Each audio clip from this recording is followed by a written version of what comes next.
Order of the Senate Finance Committee, if you'd call the roll, sir. Roll is open.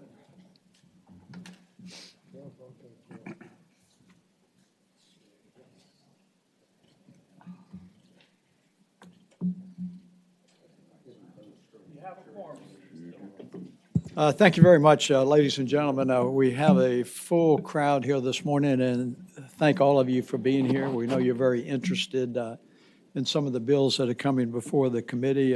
We're going to try to move forward with some dispatch, but also with some thoroughness. The first senator who signed up is Senator Edwards. Come on. All right, you're going to drop down to the bottom. Senator Cosgrove, are you here?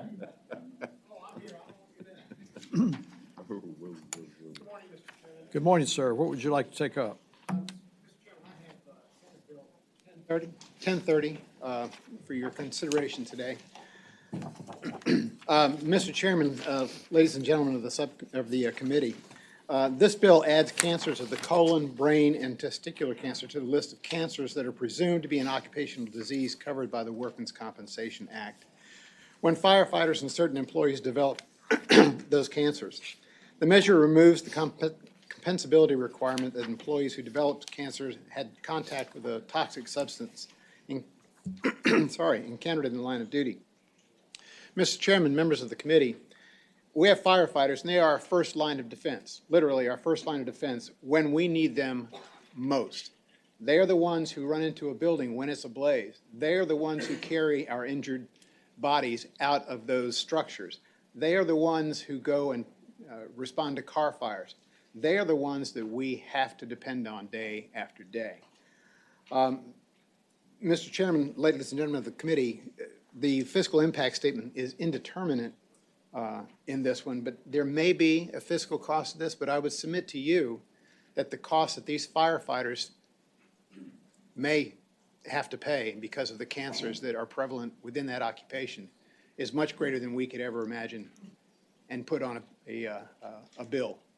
So, Mr. Chairman, you have heard this bill before. I think the time is now. We need to take care of these folks. We always, we go out and campaign every 4 years and we say, we love public safety. We got to do what's right for them. This is what's right for them. This is what we need to do for them. This is what we need to do for the people that literally save our lives. So, Mr. Chairman, members of the committee, I have several people here that would like to address you. I've asked them to keep their remarks brief since there are so many people. And, Mr. Chairman, before you finish and take the vote, if you would ask anybody that's here to stand and be recognized just to let you know that they are here and interested, I would truly appreciate it. Senator Cosgrove, we're happy to do that and follow your suggestion, but I want to thank you for your advocacy on behalf of the firefighters. You have truly been a friend and a strong advocate for them. So we're happy to hear briefly from whomever you would like for us to hear. Thank you, Mr. Chairman. I think we have just a couple of people who would like to speak to it. Very briefly, please. No, I can't deal with that right now. And the firefighters and the EMT people, she said she could therefore all testify against it. Good morning, sir. Welcome. Good morning, ladies and gentlemen. My name is Adrian Manning. I serve the city of Newport News as a firefighter paramedic. I've been employed with that department since 2002. I have a vested interest in being here today as I am currently fighting stage 3 rectal cancer. And I would like to thank you for giving me the opportunity to share my story briefly with you. 2002, I started my career with Newport News Fire Department.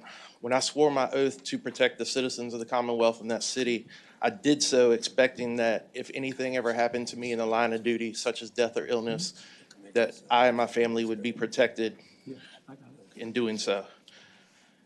Fast forward to early 2018, I noticed some changes in my bowel pattern, and I had to fight to get a colonoscopy because I did not have any risk factors for colorectal cancer. On July 10th, 2018, I was diagnosed with stage 3 rectal cancer with spread to the lymph nodes and spots in my lungs that they were unable to determine if it was cancerous or not at this time.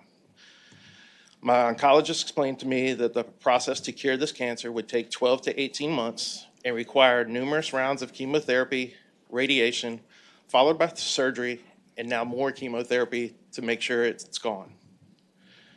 I'm currently working in a light-duty, full-time assignment with my employer in an effort to maintain my income and my benefits, both medical and insurance, to protect my family should something happen to me.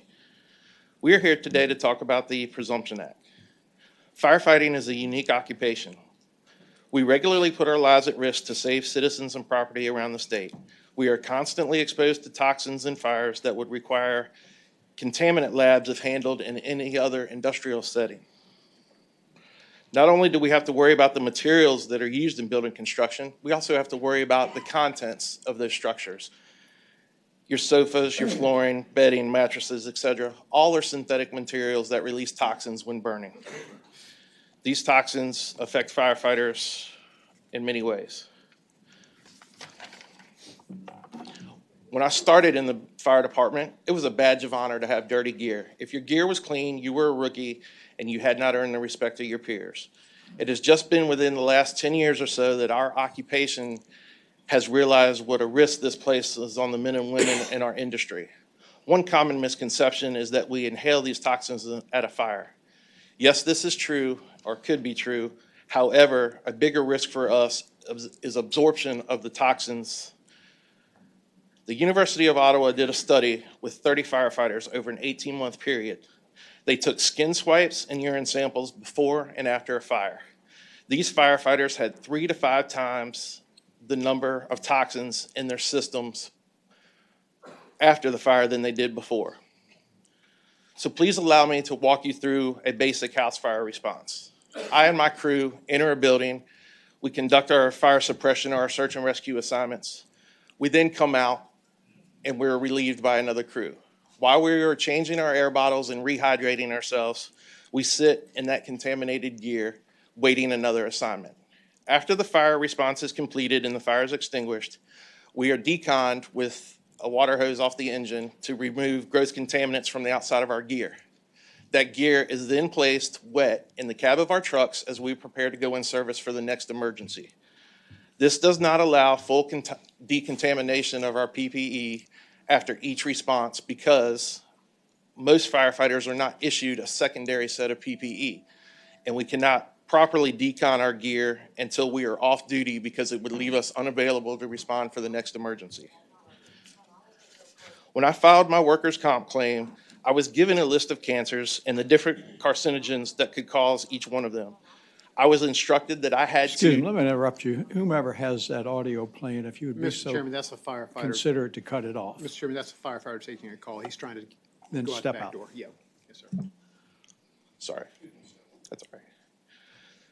I was given a list of cancers and carcinogens, and I was instructed that I needed to backtrack and prove an exposure to one of those carcinogens to substantiate my workers' comp claim. I ask you to consider that when a building is on fire, we do not routinely test for individual toxins as an industry. That would be impossible financially and physically to do so for every fire. According to an article in the Atlantic, cancer is now the leading cause of firefighter line of duty deaths in the United States. About 60% of career firefighters will die with our boots off, meaning we will die of something other than trauma or heart attack related to a fire. This study also shows that extreme heat and chemicals enter through our skin. With every 5 degrees of your body temperature rises, your skin absorption rate increases as much as 400%. According to a study by the CDC in 2013, firefighters have a 9% higher risk of being diagnosed with cancer and a 14% higher risk of dying from cancer than the rest of the general United States population. In summary, I ask you to please support Senate Bill 1030 to fulfill your commitment to protect our state's firefighters and help prevent another firefighter from having to fight for the benefits that we were promised while fighting for our lives. Thank you for allowing me to speak with you on this matter, and God bless.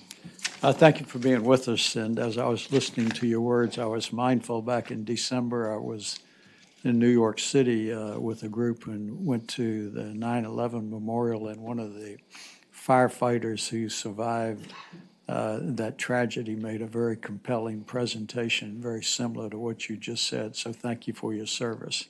Thank you, sir. Thank you. Thank you. If we could perhaps move with a little more dispatch. I know there are a lot of I've people who are interested. Yes, Mr. Yes, sir. Chairman, I've Thank asked you. for that to happen. Good morning, ma'am. Good morning. My name is Martha Creasy, and this man came last year and spoke to you. He was fire marshal for the city of Richmond. This year, he's not here, so I'm here to speak for him. It cost us thousands of dollars every month. One particular chemo drug cost us $3,400 a month. That was our copay. The drug cost $50,000 for a 28-day supply. We were putting out anywhere to $5,000 to $7,000 a month in drugs. That'll take you down real quick to having nothing left.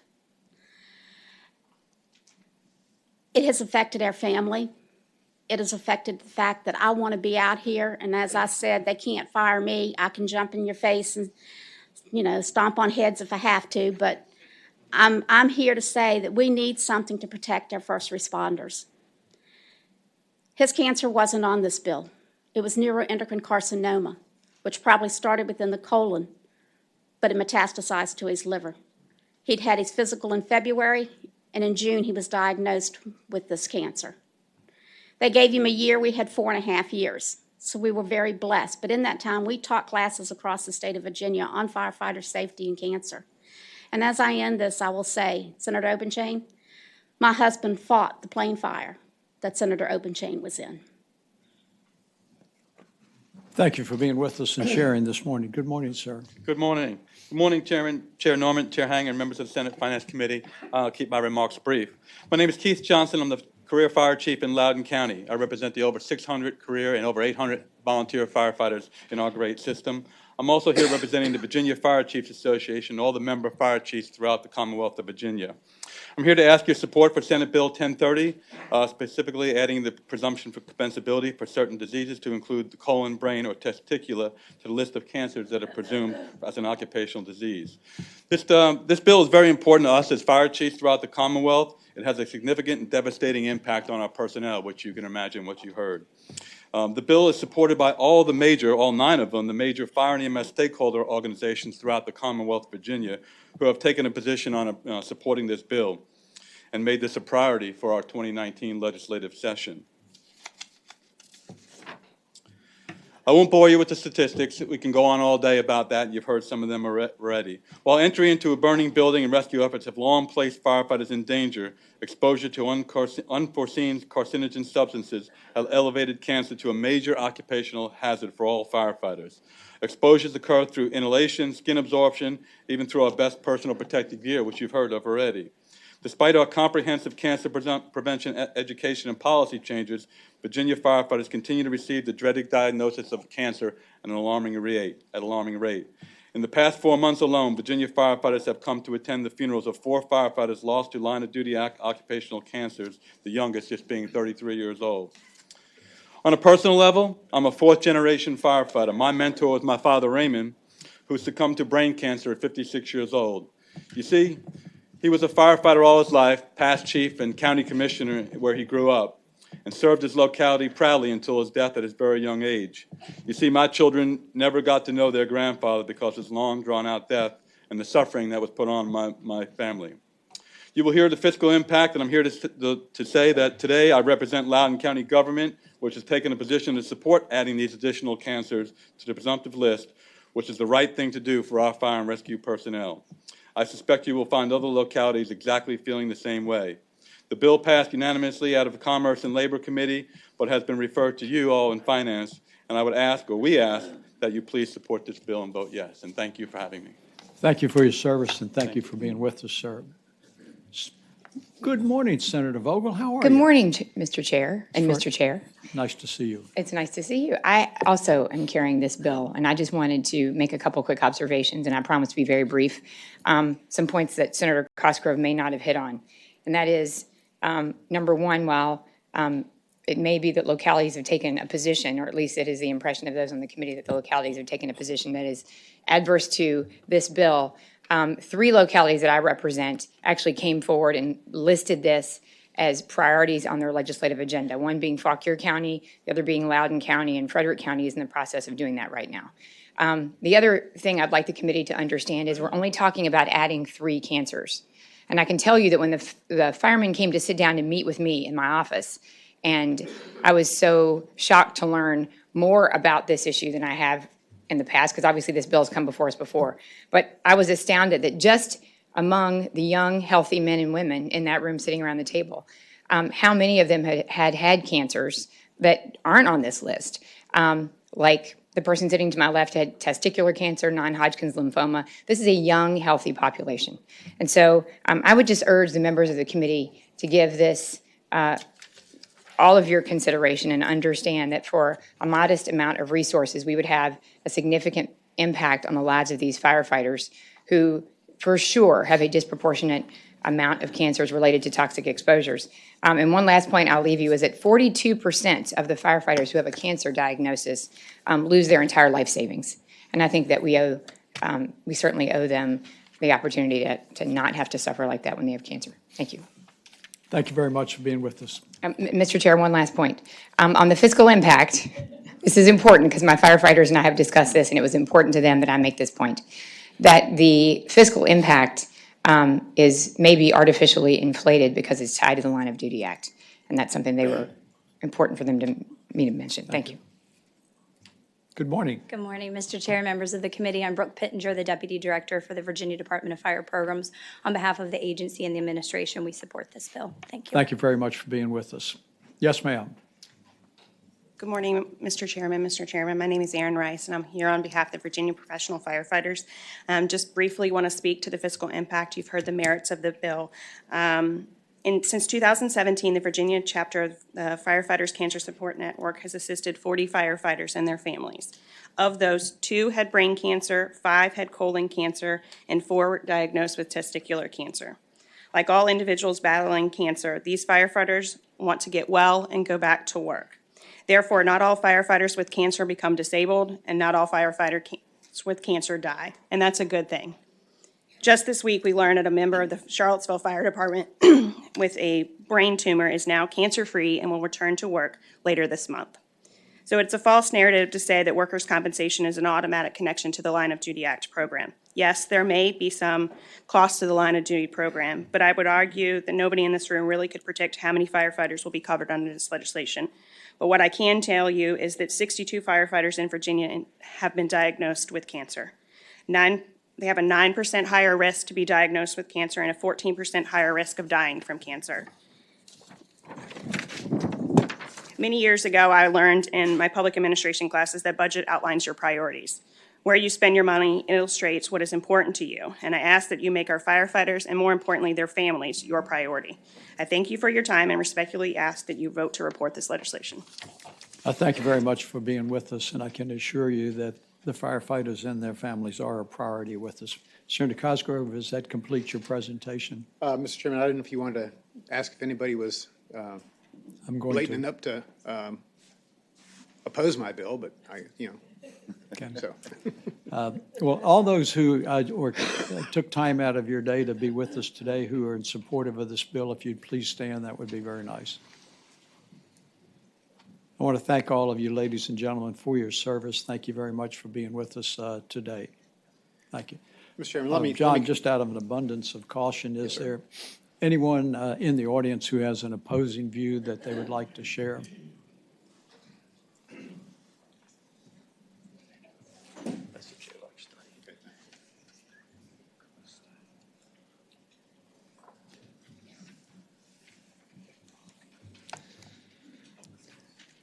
Good morning, sir. Good morning, Mr. Chairman, members of the committee. I'm John Hurd here this morning on behalf of the Virginia Self-Insurers Association. That association is composed of private and government members. And I want this committee to fully understand that this bill applies to both public and private employers.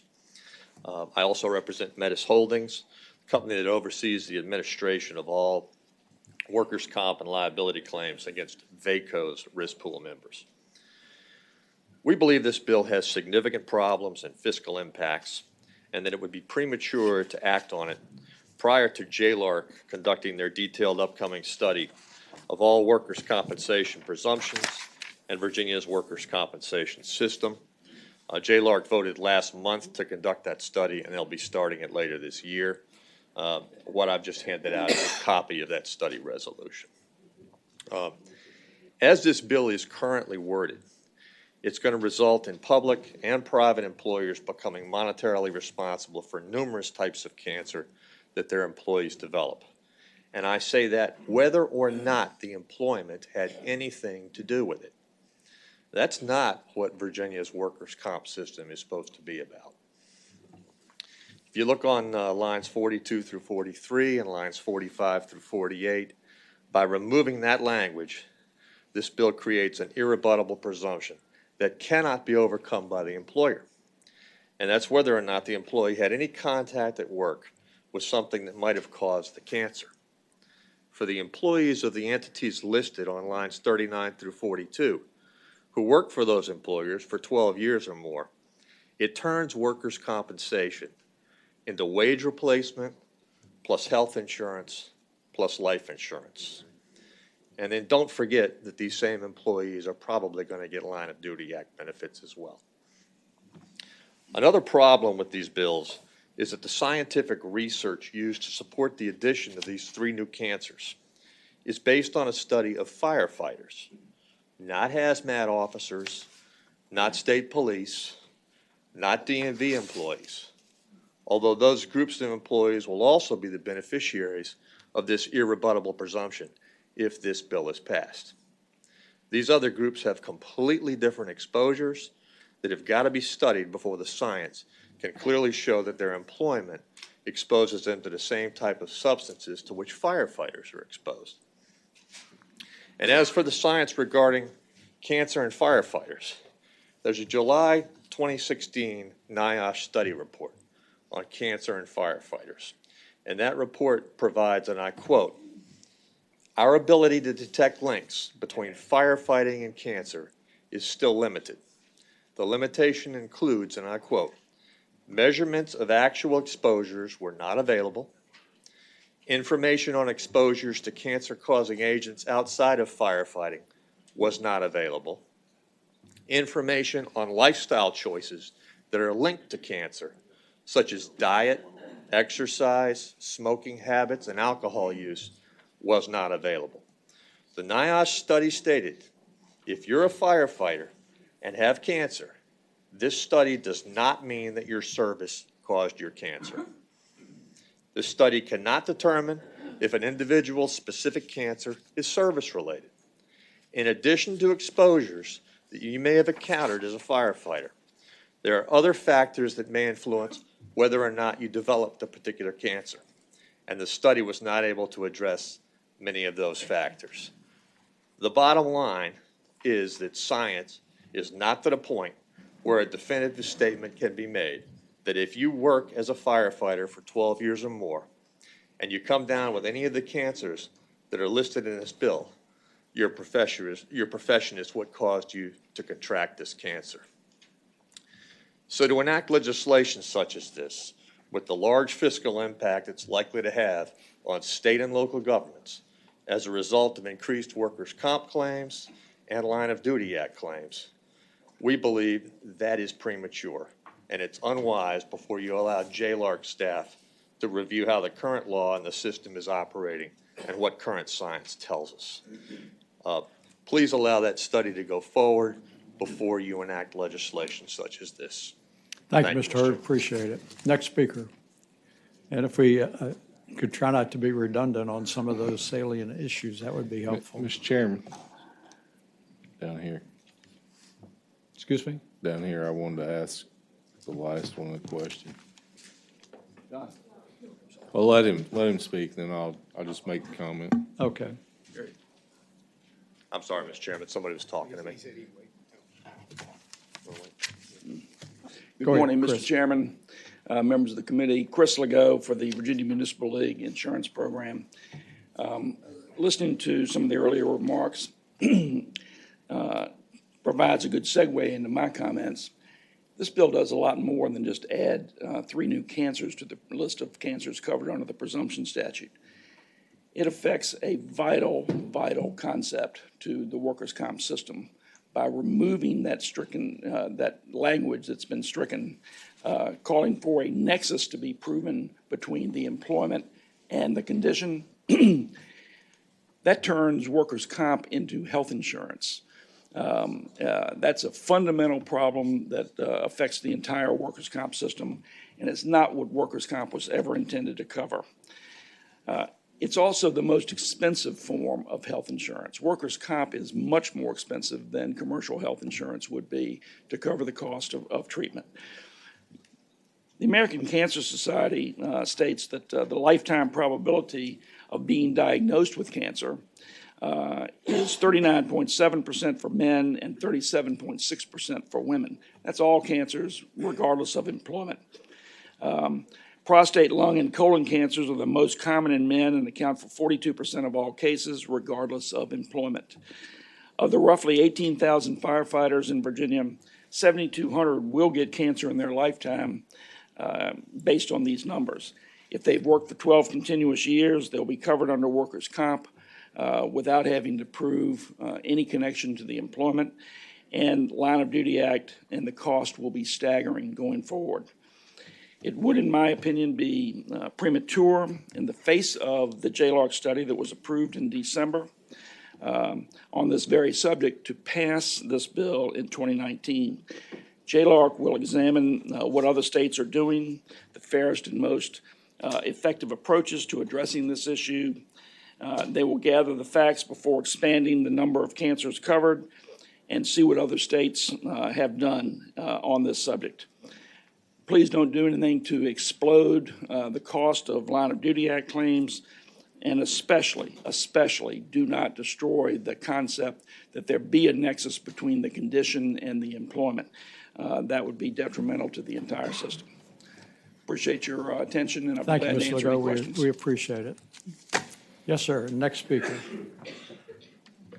Good morning, Mr. Chairman, members of the committee. Jeremy Bennett with the Virginia Association of Counties. I'll try not to be too redundant. I just want to clarify that we're not rising in opposition to the intent of the bill. Rather, VACO has concerns that any major changes to the workers' comp presumption language should be informed by the upcoming JLARC study taking place this year on the very issue. These bills do have the potential to pose a major fiscal impact in the tens of millions of dollars to our localities through higher employer premiums and liabilities. This does not include, of course, the potential fiscal impact to the state. Before we make major policy changes, we urge the committee to exercise its wisdom in waiting for more information from JLARC so that if changes do go forward, they're done in the best possible way for both our firefighters and our localities and the state. Thank you. Thank you, sir. Yes, sir. Next speaker, please. Mr. Chairman, Tom Cosgrove with Newport News Shipbuilding. As much as I hate inter-family squabbles, the shipyard opposes this bill. We're a member of the Self-Insured Association. Mr. Hurd explained the reasons the association opposes the bill. For us, we're required by our Navy contracts to maintain firefighters on site 24/7. Our firefighters are specially equipped to work on our products, including having the security clearances necessary to do that. While we're required to have firefighters on site and currently employ over 20 of them, we have a very good safety record. Fires are very rare at the shipyard. Our firefighters spend most of their time on drills, preventative measures, training, EMT calls, and assisting with false alarms. And so our feeling is that the presumption that these people would be the presumption that this cancer would be work-related is not accurate, and that we oppose this bill for that reason. Thank you. Thank you, Mr. Cosgrove. Good morning. Good morning, Mr. Chairman, members of the committee. Mike Woods with Troutman Sanders. We represent the Virginia Coal and Energy Alliance. We too would ask that you wait on the JLARC study before enacting this legislation. However, if you're going to go down that road, we would also ask that you have a delayed effective date so that premiums could be collected to cover the cost of this program. Thank you very much, Mr. Chairman. Thank you, Mr. Wood. All right, Mr. Chairman, can I just wrap it up real quick? Senator Carrico, did you have an editorial comment? Well, I was going to ask the question, but I know the answer, so I'll just go ahead and explain. All right. Well, I know that, well, let's let him wrap, and then we'll take committee All right. comment. Is that all right, sir? Okay. Senator Cosgrove. Thank you, Mr. Chairman and members of the committee. You've heard a lot of conflicting information here today. Look, I've had cancer. I've had it twice. And, other members of our body have suffered the same disease. And it can be devastating. I was fortunate that mine was found early and taken care of. You heard from the firefighters, this is a life and death matter. And I would say that basically every time this comes before the body, it goes to some other study.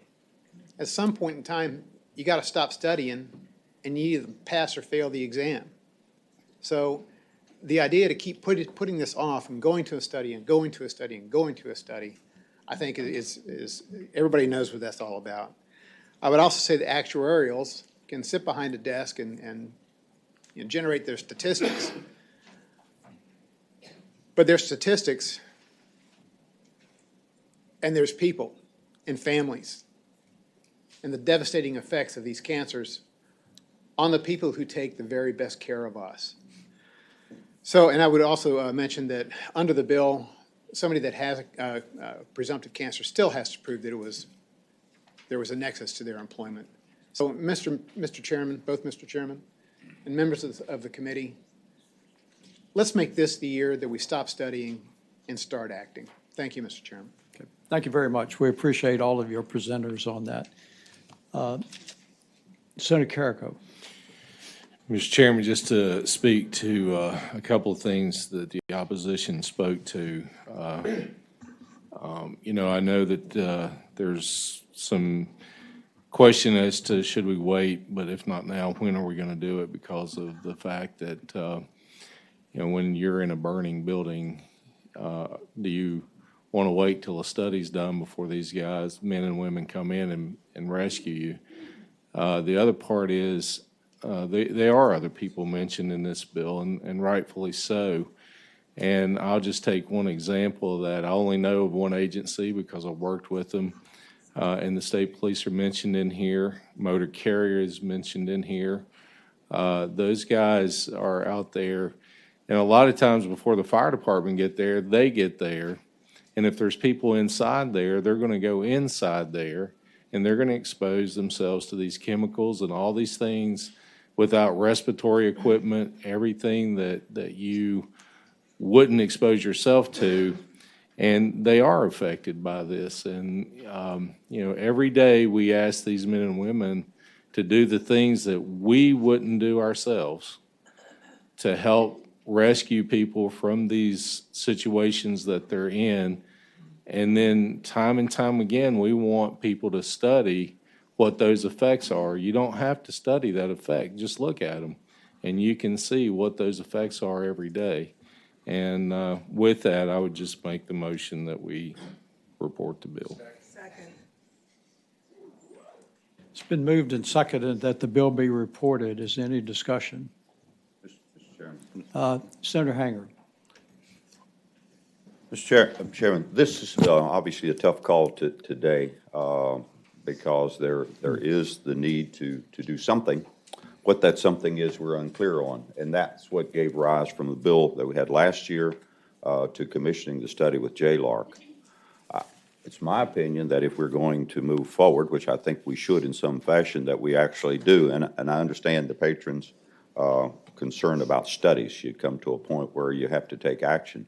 But we just commissioned this study to identify all these factors. It was represented in testimony today that we're actually not covering all of the possibilities with this legislation. There's other areas that need to be addressed as well. There is a significant change in the language, not just adding.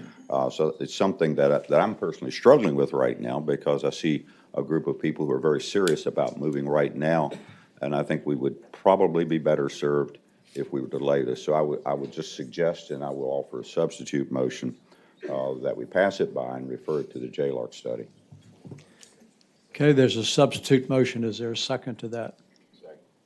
Okay, it's been moved and seconded that we pass it by for the day and allow it to continue to proceed through the JLARC Study Commission. Mr. Chairman, speaking to the substitute, Senator Howell. thank you. I really think this has been going on too long. It's been study after study. I've been here 27 years. This has been an issue for at least 20 of them. At some point, you just have to vote, and I think today's the day, and we should pass this. Any other comments? Mr. Chairman, Senator McDougal. can I ask Senator Cosgrove, was the funding for this included in the budget introduced by the governor? I heard the administration supported it, but I didn't know if they included any funding for this in their budget. Mr. Chairman, Senator McDougal, I am not sure. I actually put in a budget amendment for a small amount of money to at least have a place marker in this as a budget amendment. Mr. Chairman, could we ask April Jason? I'd like to know what a small amount of money is. It's $50,000. I'm sorry? $50,000. $50,000? But you make that in a traffic ticket, sir. Oh, I'm sorry, yes, sir. I figured if Sproul can do it, I can do it, so, yeah. Mr. Chairman. Senator McDougal, I think did you want? I wanted to know if the administration put any money, I heard that this is one of their priorities, and I also heard speakers say that you budget where your priorities are, and I was looking to see if the administration had made this a priority to put it in their budget. Senator McDougal, Mr. Chairman, Adam reports that no, there was not money included in the introduced budget. Thank you, Mr. Chairman.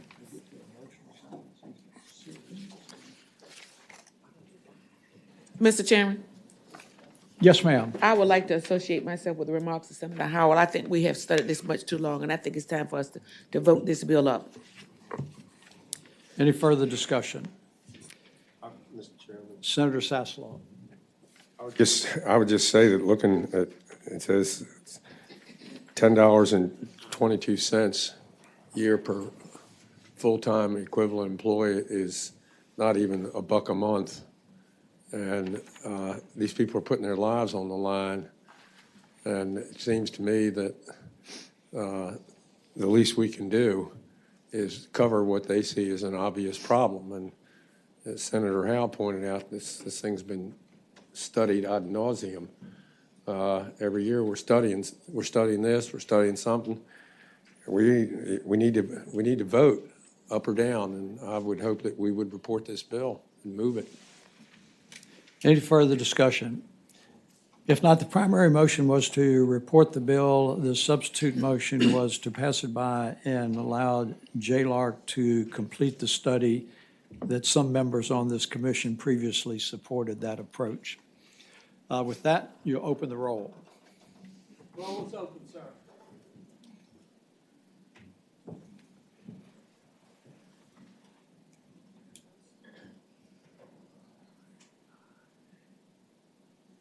Ayes 7, nays 9.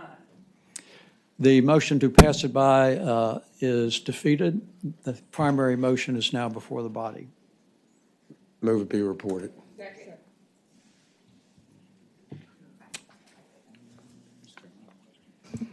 have a question after, if you get to discussion, do you have a time? Senator Newman. Mr. Chairman, that helps because we're not going to study it. I guess I have a question, John. If we get through the process and a locality wanted the ability to do it like some have asked, is there a mechanism to where we could at least, if we're going to do this, allow localities that are willing to spend the extra money to do it? Excuse me. Mr. Chairman, Senator Newman, I'm not the right person to ask about the availability of that option for the localities. Thank you.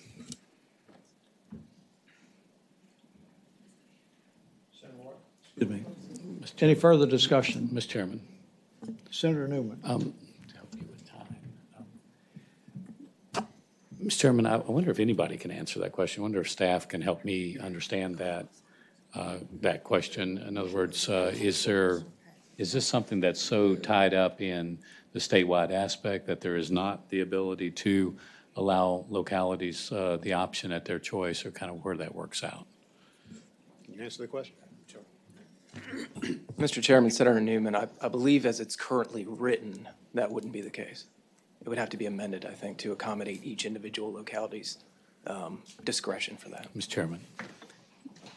So the question, so if it was amended, it could allow the individual localities to do that, or you believe it can do that today? I think it would need to be amended. Okay. Council is advising otherwise.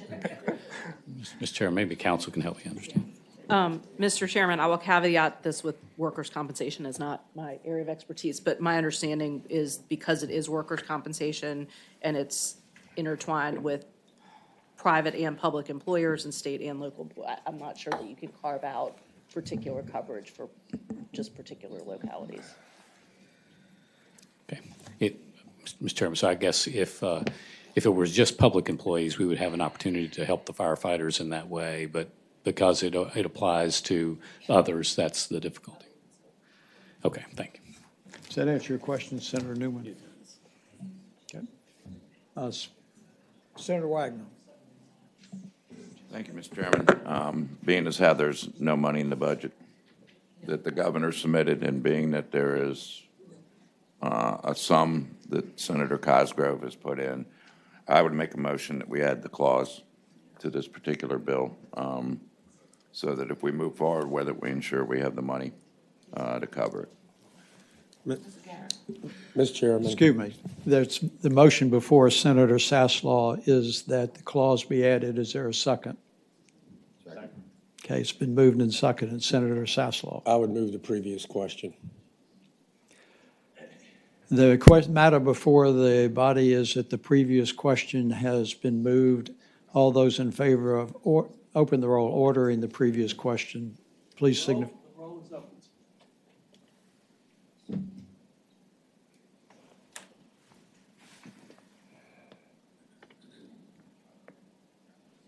Ayes 8, nays 8. The motion fails.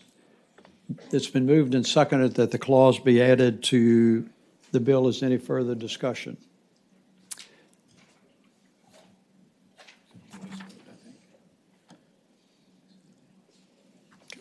If not, if you'll open the roll. And the motion before the body is to add the clause.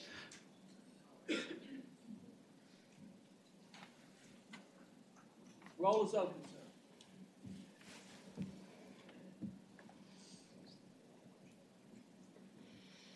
To report the Ayes 8, nays 8. The motion fails.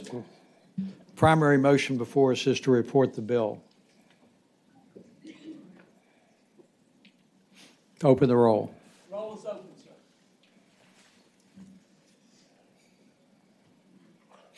sir. Oops. Ayes 14, noes 2. The bill is reported. Thank you, Mr. Chairman and members of the committee.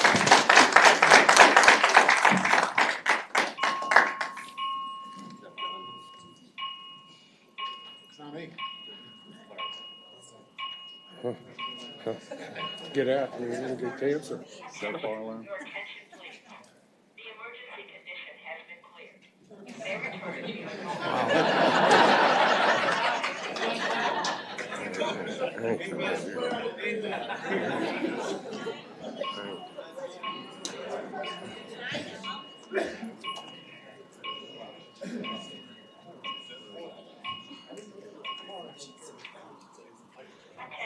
Your attention, please. The emergency condition has been cleared. You may return to your normal activities. The emergency conditions have been cleared. You may return to your normal activities. Your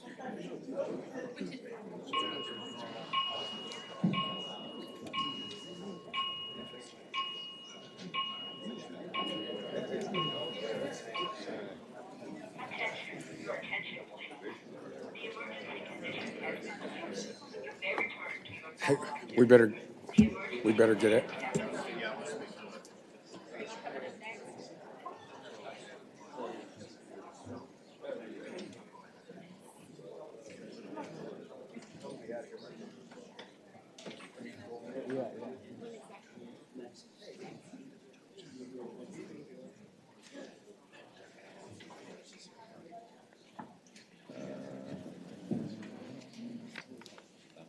Well, while we're on the issue of workman's compensation, I'm going to call on Senator McPike, please. Thank you, Mr. Chairman and members of the committee. This would be Senate Bill 1465. This also is a similar section of the code. This bill arose out of, unfortunate cases where we have first responders, firefighter, police, that over their career have witnessed or had to deal with fairly significant events, whether it be singular or accumulation of events.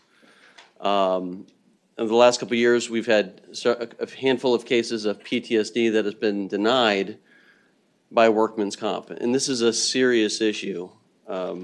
The court essentially came down and said, you signed up for this type of work, and therefore, independent of whether or not you saw or had to deal with significant traumas and incidents, whether it be to deal with the fatality of one of your own crew members, whether it be to try to deal with things that unfortunately happen in the service, but they are significant. Sometimes it's a single incident, sometimes it's a cumulative event.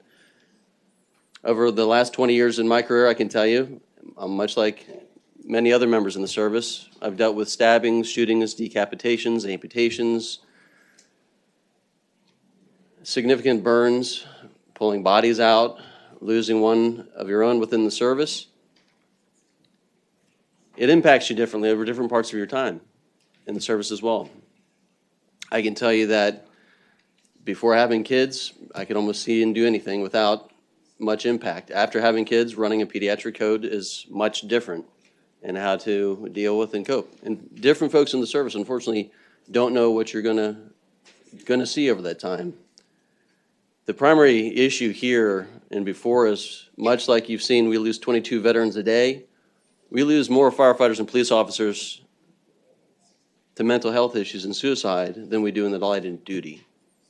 And what the courts are saying now is, suck it up. You should have known because you signed up, you're going to see the stuff you're going to see. And I can tell you from talking to folks, these folks don't want to be off the job. I know folks that are getting assistance through the stuff that they've seen. They're coping. They do different job placement and different assignment. This is really for the handful of folks that, unfortunately, it has had such a debilitating impact on their lives that it has impacted their ability to work. And so there's a limited number of cases, and unfortunately, like I said, there are court cases that have come down that have said, so sorry, you signed up, it doesn't matter that you have PTSD and can no longer work. So, Mr. Chairman and members of the committee, this bill sets out to correct that. It's only, unfortunately, I have to come to you for a presumption because there are court cases that are now rejecting that. And so that's why I'm bringing this forward to add it as a presumption. And I can tell you, those, whether it's in police or 911 dispatchers or others, these folks don't want to lose their job. They want to continue to work with their brothers and sisters in the service. And this is really to help cover a few of these cases that have unfortunately been denied. Does any member of the committee have any questions of Senator McPike? I have a question. What is a call taker? Mr. Chairman, members of the committee, call taker is a wide term for 911 call taker or dispatcher. These also have significant issues. I know Alexandria just lost one after 30 years in the service that have to deal with things they can't control and horrific calls of you name it, whether it be shootings, child abuse that are ongoing. These people have to keep it cool and collected throughout these. And folks have nightmares dealing with what they have to hear and deal with. What is a similar situated employee? A similar situated employee is because, let's see, let me pull up the section real quick, Mr. Chairman.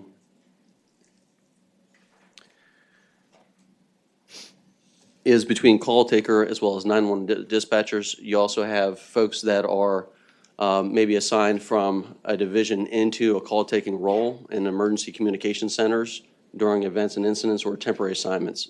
Sometimes there are rotating positions, and that helps to cover to make sure that those who are for instance, could be a police officer, but now they're in a call-taking role, are covered through that provision. Is that a defined term in your bill? I'd have to rely on counsel to see if we have a previous defined term within the code. I don't believe so. Mr. Chairman. Madam Counsel, is that a defined term? Mr. Chairman, not that I'm aware of. It's not defined in this bill, and I'm not aware of anywhere else in the code. Are you aware of whether that's a defined term in any other area of the code? Not that I'm aware of, but I can't say with 100% certainty that it's not. All right. Do you have anyone who wants to speak briefly in behalf Yes. of the bill? Mr. Chairman, Wayne Huggins, State Police Association. I apologize for not having been here for the previous bill. However, I was over in the House We heard plenty. where a bill was being heard to memorialize a trooper who was killed in the line of duty. Interestingly enough, it was in an accident, a training accident, that he was with several of his trooper companions. They were unable to save his life. Now, imagine if you were one of them and you had to live with that. Imagine if you were on a regular training exercise at the Greyhound bus station here in Richmond with two other troopers, and you watched the third trooper get shot right between the eyes, and you in turn then have to turn and shoot the perpetrator. How would you respond to that? How could you live with that?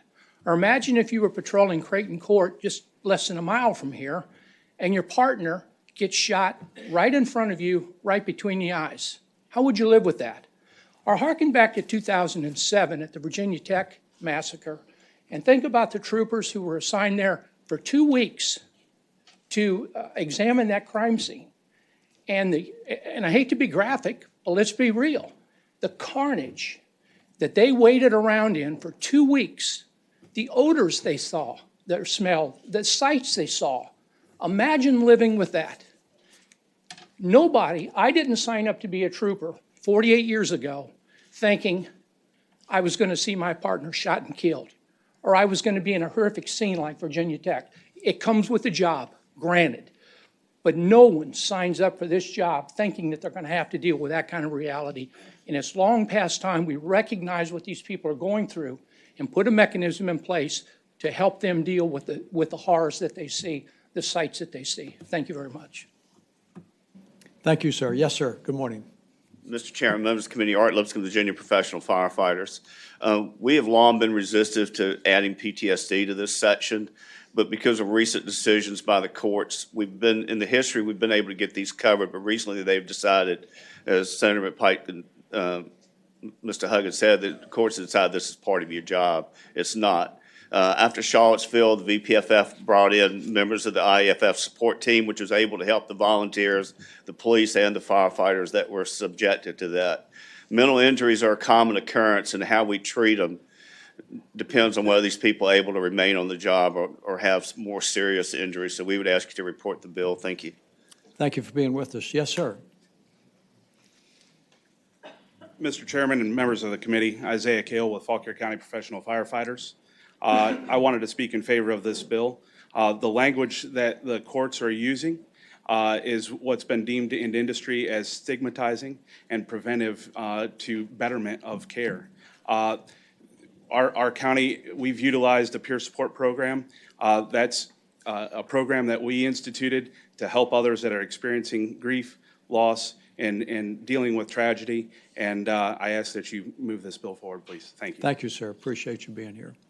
Good morning, sir. Good morning. My name is Sean Corcoran. I'm the president of the Fairfax Coalition of Police, Local 5000 of the International Union of Police Associations. I'm also the regional vice president for IUPA. I'm also a 17-year officer with the Fairfax County Police Department, where I currently work on our Major Crimes Bureau as a child abuse detective. I want to say thank you so much to Senator McPike and other senators and delegates that have championed this cause. And the main reason I'm here to talk to you today is because, quite frankly, I'm just tired of going to funerals. I'm tired of going to funerals that could have been avoided. I'm tired of getting the email notifications for these deaths that always kind of have codes in them about, died suddenly, and, this is not, you can't go to the funeral in uniform and what have you. I will just say one, we have been dealing with this, we have been trying to work through it as an agency for a number of years. One story that really sticks out in my mind, that really drives it home is, in 2015, we lost a detective by the name of Detective Shalane Gatos. She died by suicide. Afterwards, the department tried to do suicide prevention, suicide awareness, trying to get people to look in on our own, talk about it. I was at one session and it just descended into bedlam. Officers, supervisors were sitting, I'm supposed to, tell on my friend, or I'm supposed to challenge my friend, they'll never like me again, or why is this my problem? And through it all, there was a voice in the background. There was an officer in full uniform, and he cut through it and he said, I had the gun in my mouth, the trigger cocked. I don't know what stopped me from pulling it. I reached out, I got help, and I'm here today to tell you that it can be better. I made it through. They never took my gun, they never took my badge. I got the resources that I need and moved on. There are so many others that are not getting those because we do not have the concerns, the coverage through workers' comp. And if the attitude of the state as it is right now is that kind of just suck it up, you're trying to do that, I can tell you that walking around a mannequin at an academy with ketchup on it does not prepare you for walking into a death scene where a mother has just shot her 2 daughters and then turned a gun on herself. Thank you. Thank you for being with us, officer. Good morning, sir. Good morning, sir. Mr. Chairman, members of the subcommittee, my name is Brad Crothers, and I'm the president of the Fraternal Order of Police in Fairfax. I've been a police officer for 25 years. In my 25 years, I've had my share of critical incidents, both being a member of patrol gang unit. And unfortunately, on May 8th of 2006, we faced one of our largest tragedies. We had 2 of our police officers murdered in our back lot.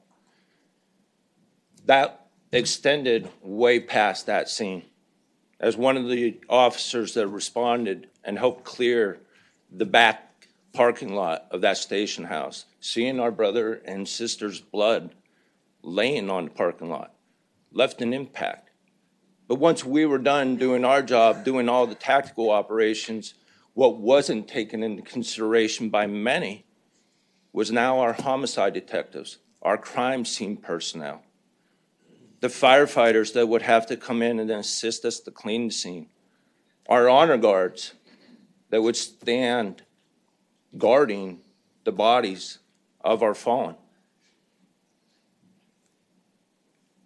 This is such very important legislation for all of public safety. That's why we made it all-encompassing.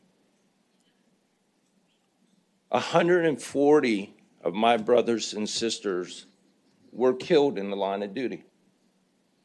What's a more staggering statistic is 160 of my brothers and sisters, only in law enforcement, took their own life in 2018. It has been shown with early detection of PTSD that you can get the help and you can come back whole. I am one of those officers who got the call that I'm in a bad way. I've thought about harming myself. The officer was referred by the obligations that I had to get treatment and is now still a very viable police officer on our department. Matter of fact, is of the rank of second lieutenant.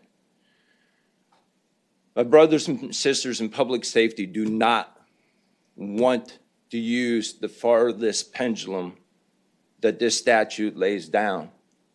They want it to be there, but they want to go to work every day. That's what we signed up for.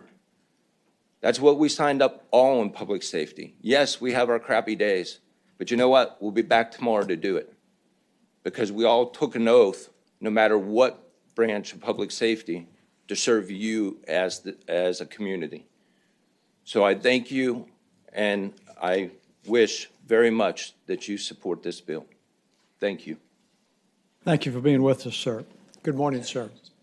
Mr. Chairman, I'll be brief. My name is John Wright. I rise in support of the bill. I represent over 150 firefighters in Frederick County, Virginia, in the Great 27th District.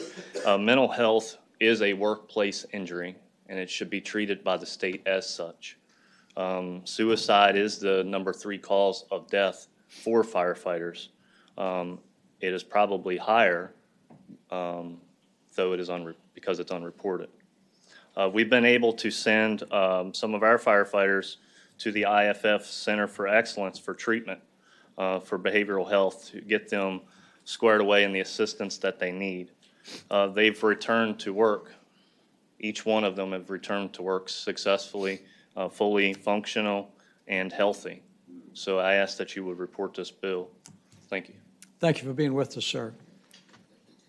Anybody that has a contrary opinion? Mr. Chairman, can I speak to this? Senator Carrico, I may have a contrary opinion to this bill. do you have a question now or editorial? I do have a question. Yes, sir.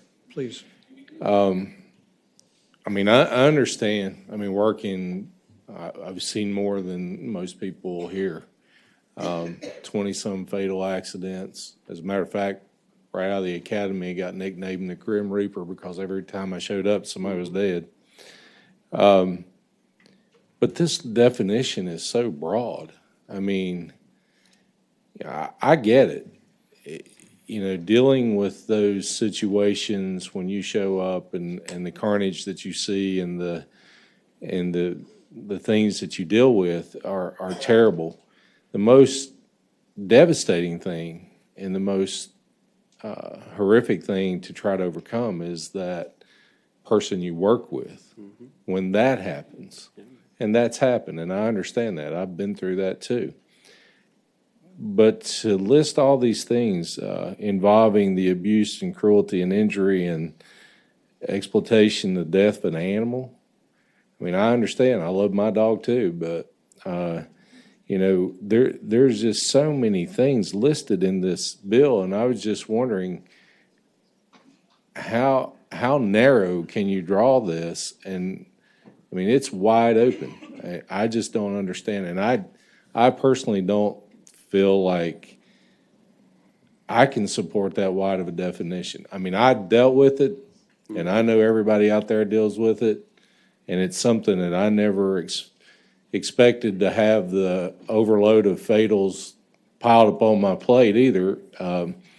And yet, there's a lot of circumstances that have been spoken to in this committee that deal with the colleague that's like a family, and I get that part. That is harder to overcome than anything. But all these things listed in here is just way overboard, and I just wonder why all these are listed. Mr. Chairman and members of the committee, I think during the discussion of the draft is the number of scenarios is almost endless. And so whether you do a wide, broad, and try to list multiple things, or you allow, you know, much more simply job-related traumas. And I think for the purposes of this, you know, it'd be up to the clinical psychologist in evaluation to determine that as a part of the medical record. And so I'd be amenable to that. Mr. Chairman. Mr. Chairman. Mr. Chairman. I'm gonna Senator McDougal. You might be happy because I'm going to make a motion after my brief soliloquy.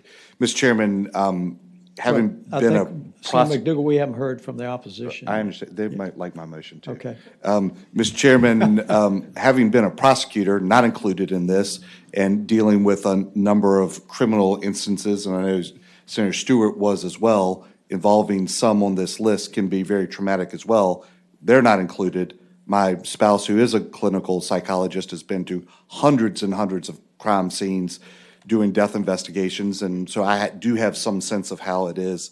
I do think we are going to have a JLARC study, but I do think that the comments about the injury or death of a coworker are particularly different for me. So I'd move that we strip out everything except injury or death of a coworker and continue to look at these other things and the other groups, because there are a lot of other people involved in this process that have to deal with some of these situations, and we do need, I think, a longer look at those. But the injury or death of a coworker, I think is pretty acute and direct and ought to be addressed.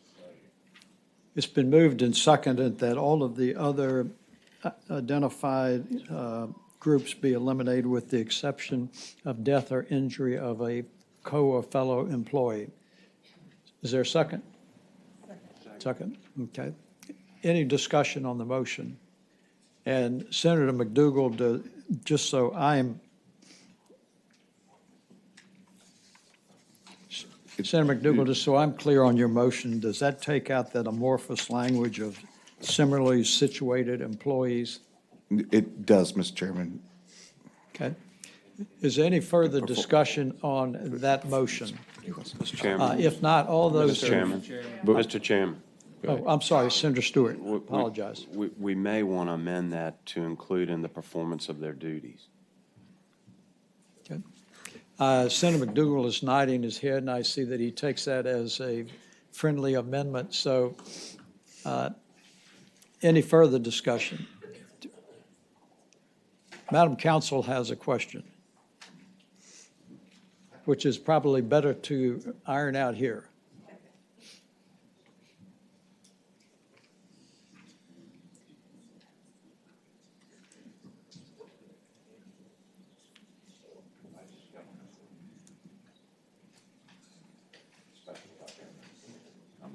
Mr. Chairman, maybe council ought to take a second to look at drafting this and come back to make sure we get it right.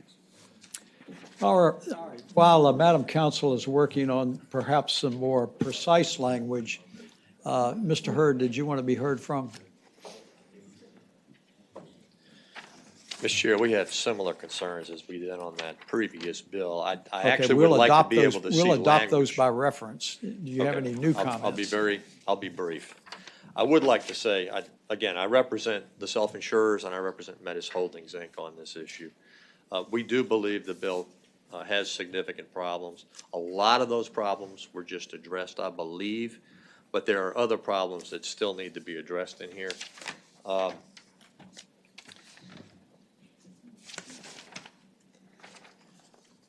If you look at the exposure language, as I read it, there's no requirement the employee be exposed to a single event like there is for multiple events. And the language does matter in these bills. There's also no definition given as to what exposed means in this bill. The fact that the bill allows for a PTSD diagnosis by social workers and counselors is troubling. That's a huge change in workers' comp jurisprudence. The Workers' Comp Commission, that is, has routinely rejected diagnoses from licensed clinical social workers and counselors without endorsement by a physician. And given in their decisions in the past about the expertise required, a PTSD diagnosis used to trigger a presumption should certainly come from a qualified professional and not a counselor or social worker as this bill proposes. I'd also call your attention to line 85. Where it says that the presumptions only apply if the employee has undergone a pre-employment physical examination. I don't think that's going to cut it to find pre-existing PTSD. Given the difficulty that employers have now overcoming other presumptions in this title of the code once they attach, we think it's going to be equally difficult to overcome this presumption if it's enacted. And we would ask that y'all wait to act on this sort of stuff until the JLARC study's done. And I do want to take issue with some of the statements that were made on the committee about previous studies. I've been trying for 3 years. Art Lipscomb with the firefighters, Ed Rhodes, we all went to the chairs of Commerce and Labor in both houses trying to get a study done. It was not done. That's why you got a JLARC study coming. Thank Before you. you leave the dais, does anyone have any questions? I have a question, Ken.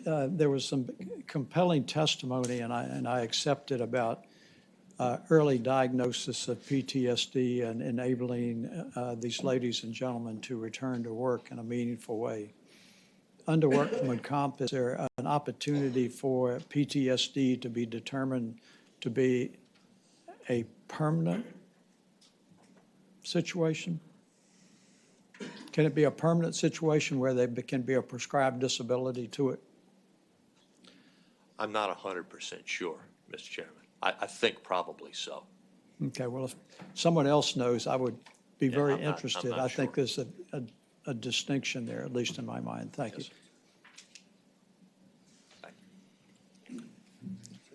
Mr. Chairman, real quick, to the points, We're going to hear if I from, might, we're just going to to, hear from the opposition. You can Sounds wrap good. up, okay?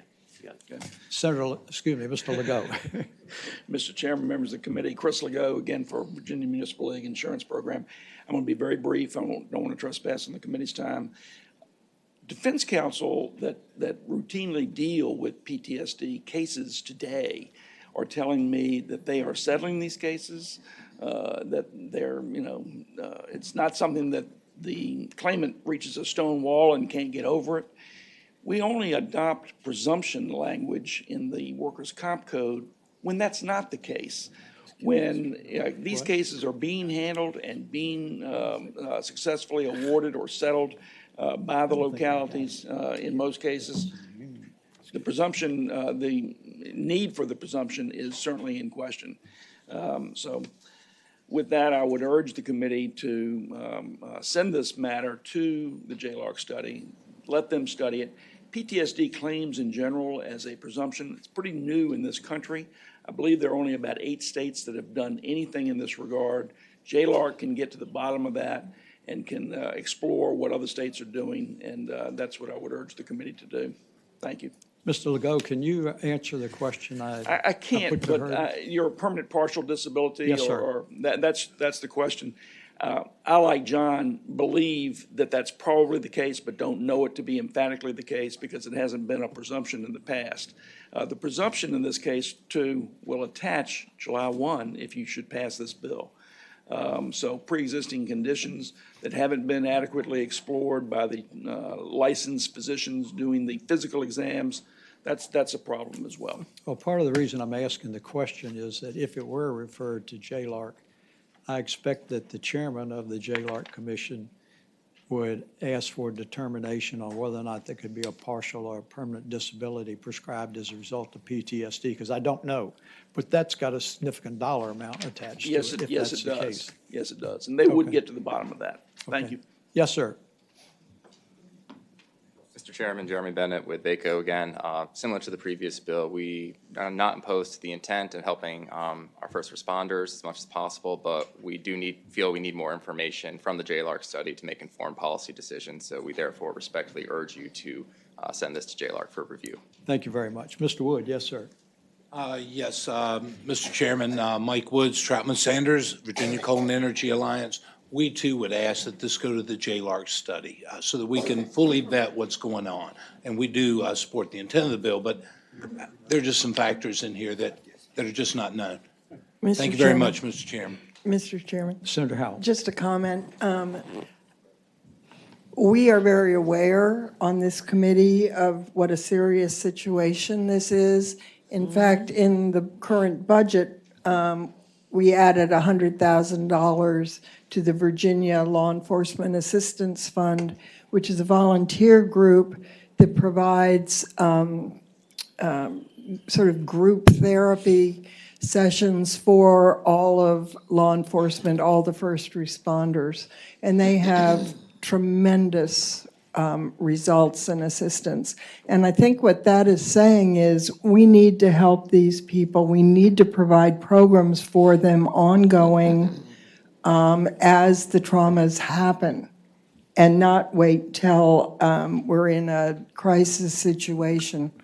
I would hope that we would add to the $100,000 in the future so that these programs can be expanded. I know some localities like mine in Fairfax, the chief of police is really concerned about this and is implementing programs. But I think that this is something that we need to focus more on. It's just not fair what's happening to these people who are giving so much to our communities. And I believe ultimately the JLARC study will support what you're trying to do, Senator McPike, but I think perhaps we do need to go through JLARC on this one. Okay, thank you, Senator Howell. Senator Wagner, yes, sir. Just a quick comment, Mr. Chairman. I'm struck by, and I certainly am very, very sympathetic to the plight. I think now that we stripped it down to just, death of a coworker, we're getting ready to treat state employees somehow differently than private sector employees. Private sector employees witness death of a coworker all the time. I mean, every time you read about something that's going on, a shooting at a robbery or something like that, you have death of a coworker. And as you know, Mr. Chairman, when the subject of mandated benefit came through, I'm sure that if we're going to apply it to the private sector, we need to also include our government employees. And I just don't want to get in a situation where we have a two-tiered system where somehow the rest of the workforce in Virginia is treated any differently than our own state workforce, either direction that it goes. And so I think it's important that as JLARC looks at this, that they include those types of initiatives to see what the impact will be, because the rollover, you can be sure, will roll into the private sector workman's comp as well as what we're looking at now here. It's always a little awkward when you're in this situation. Senator McDougal made a motion that was second, but I'm starting to get a sense that there may be a consensus to have. I would make a substitute motion that the bill be, I guess, passed by indefinitely with a letter or with a reference to send this bill to JLARC. Well, the chairman of JLARC happens to be here, so I can assure you that it will go to JLARC and be seriously studied. So, Mr. Chair. been moved and seconded. Is there any further discussion? If not, open the roll. The motion before the body is that it be passed by and that it be included in the JLARC study. Roll is open, sir.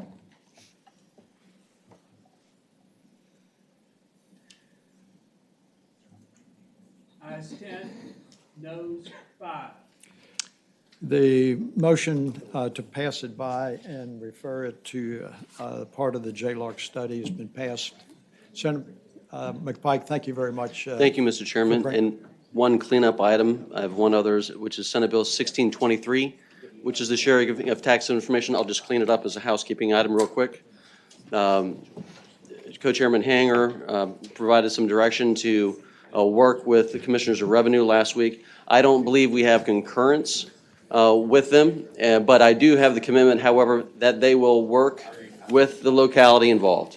Mr. Chairman. Excuse me, if I could have the attention, if I may have the attention of the committee, please, that Senator McPike is trying to address a bill. Mr. Chairman. Yes, sir. Mr. Chairman, Senator McPike, we reviewed this again and instructed staff counsel to prepare something that we are hoping will accomplish your goal. Do we have that prepared, the substitute? And essentially what that would do, Senator McPike, would be limit this instance, because you have a unique situation there with Prince William Manassas Park that could be addressed, limited to that area, and also time limited to expire on July 1, 2021, so that information sharing could take place. Would that be acceptable to you? Yes, Mr. Chairman. Okay. Mr. Chairman, I move the substitute. It's been moved and seconded that the substitute to Senate Bill 623 be adopted as explained by Senator Hanger. Is any discussion? If not, all those in favor of adopting the substitute, please signify by saying aye. Aye. Aye. All those opposed, and the substitute is adopted. Any further thing that you want to say, Senator McPike? I know it's a long docket this morning. We've done some follow-up. This is a very narrowed provision to work through, and I appreciate the committee's consideration of it. Thank you very much for your courtesy. Mr. Chairman, move the substitute be reported. It's been moved and seconded that the substitute to Senate Bill 623 be reported. Is there any discussion? Hearing none, open the roll, please, sir. Roll is open, sir.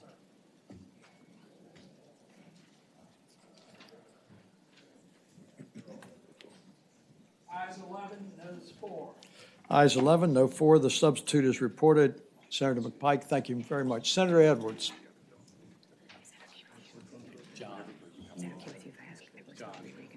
What? Is it okay if I ask that his bill from last week be reconsidered? It was totally benign. We screwed that up. The way you've been voting, I don't know how that you do that. Yeah, we just fixed it. Sorry. Well, that's a damn firefight to scare you. Yeah. I do it after he does his Okay. Senator Edwards, yes, sir. Mr. Chairman, members of the committee, Senate Bill 1317 deals with broadband, which has been a huge issue, as you know. Last year, I had a bill that would require the Tobacco Commission to provide $10 million for broadband. They met and they actually provided $11 million for broadband in the Tobacco Commission region. What this bill does is beginning July 1, 2020, the Tobacco Commission make available at least $10 million for broadband, but not just in the Tobacco Commission region. In every area that's defined as a rural service area, includes certain areas that are not in the 28 counties, as we discussed last year. And it's defined, a rural service area means that any locality with a mean broadband download speed less than 10 megabits per second, and a mean broadband upload speed of less than 1 megabit per second, whatever that means. I'm not really sure, but it's defined. Somebody knows what it means. And that's what this bill does. It says, what I want to do is, with this bill, is open up the Tobacco Commission funds for all rural areas that need broadband. And we know that something like almost 40% of the people in rural areas do not have broadband. Without broadband, you cannot attract industry. It's that simple. No business will come without broadband, high-speed connection to the internet. So that's what this bill does, Mr. Chairman and members of the committee. It would open up to areas such as Hanover County and Spotsylvania County, Westmoreland County, and some other counties that we can define that are not in the 28 counties that just happen to be those counties that where tobacco once upon a time was king and no longer is king anymore. So that's what it does. All right, any member of the committee have any questions of Senator Edwards regarding Senate Bill 1317 as he explained to us? If not, is there anyone who wants to speak in favor of the bill? Anyone who would like to speak in opposition to the bill? Mr. Chairman. Senator Newman, yes, sir. Mr. Chairman, I'd like to move the PBI of the bill, and I'll tell you why. I think that this is quite an interesting precedent.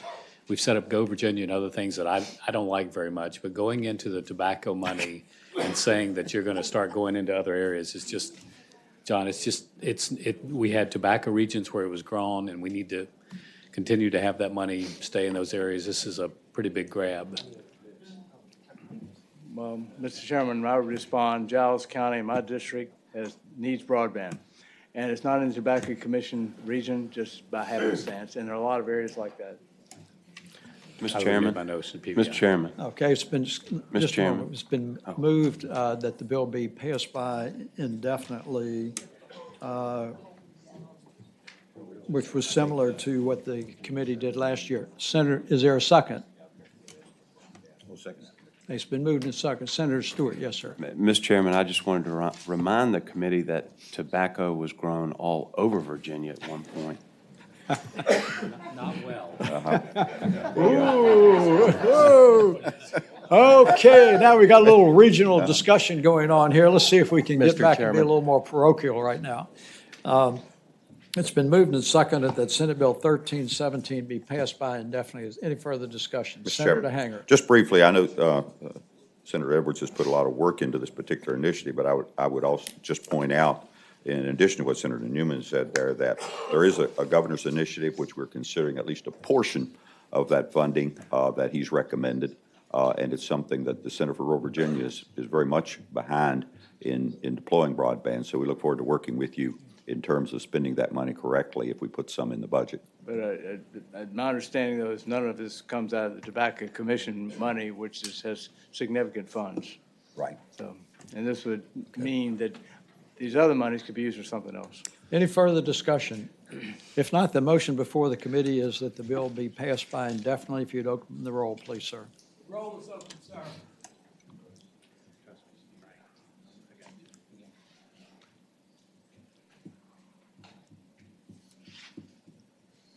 Wait a minute, I got another. Oh, hold on just a second.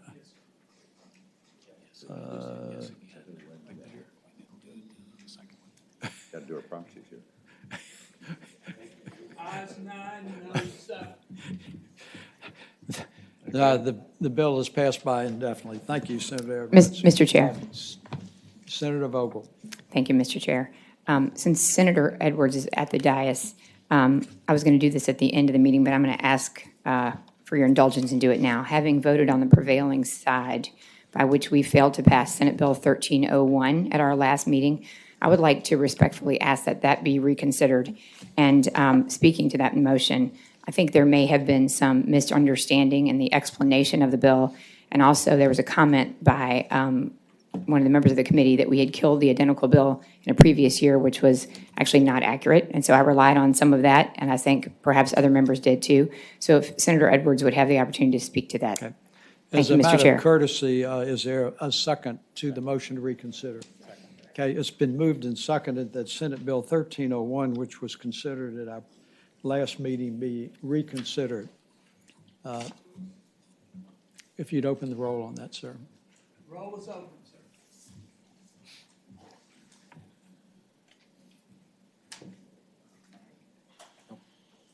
Ayes 15, noes 0. He's got it.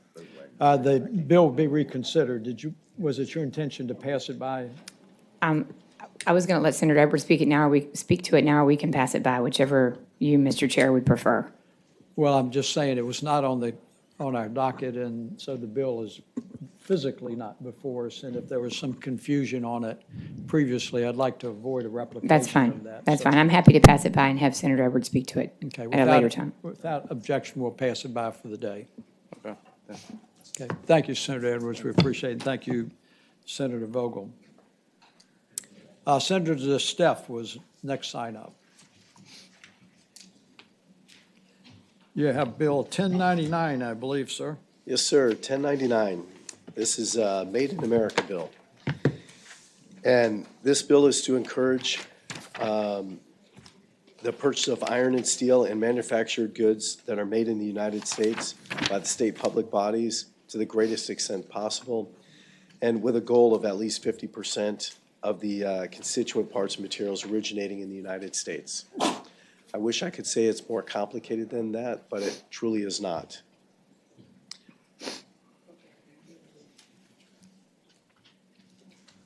Does any member of the committee have any questions of Senator DeSteph on this? Mr. Chairman. Senator Stewart, I'm I sorry. have a question. Senator Steph, is this just aspirational or is it mandatory? I believe this is aspirational. It's guidance, so I believe it's aspirational. Senator DeSteph, do you know whether or not this does have a fiscal impact? Well, Mr. Chairman, members of the committee, I've actually talked to finance about that, and we couldn't find what the financial impact would be. So I wasn't sure why it's here, but it did pass out of general laws. Mr. Chairman? Senator Hanger. I would think if it truly is aspirational, the only problem that would impact states' finances is if the guidance document developed would be so strong toward domestic products that choice had to be made, and it would, the price of steel, of course, being higher in the United States than some of the imported steel might increase costs of our capital construction.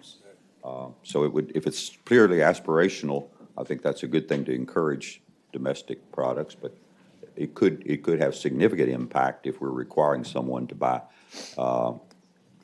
restricted to the U.S. market if they can beat that price elsewhere. And Mr. Chairman, I believe that's one of the reasons it says manufactured goods with at least a 50% of the constituent parts and materials originating in the United States.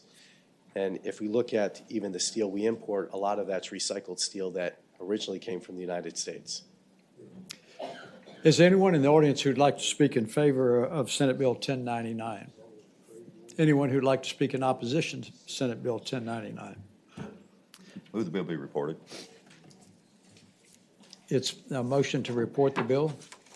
Mr. Chairman. Senator Stewart. I'm sorry, can I ask a question of Absolutely. staff? I typically do not like protectionism bills, even though it's, I buy American, I believe in it, but I don't like putting it in the code. Can staff tell me is this aspirational or would it be a mandatory thing before I vote on this?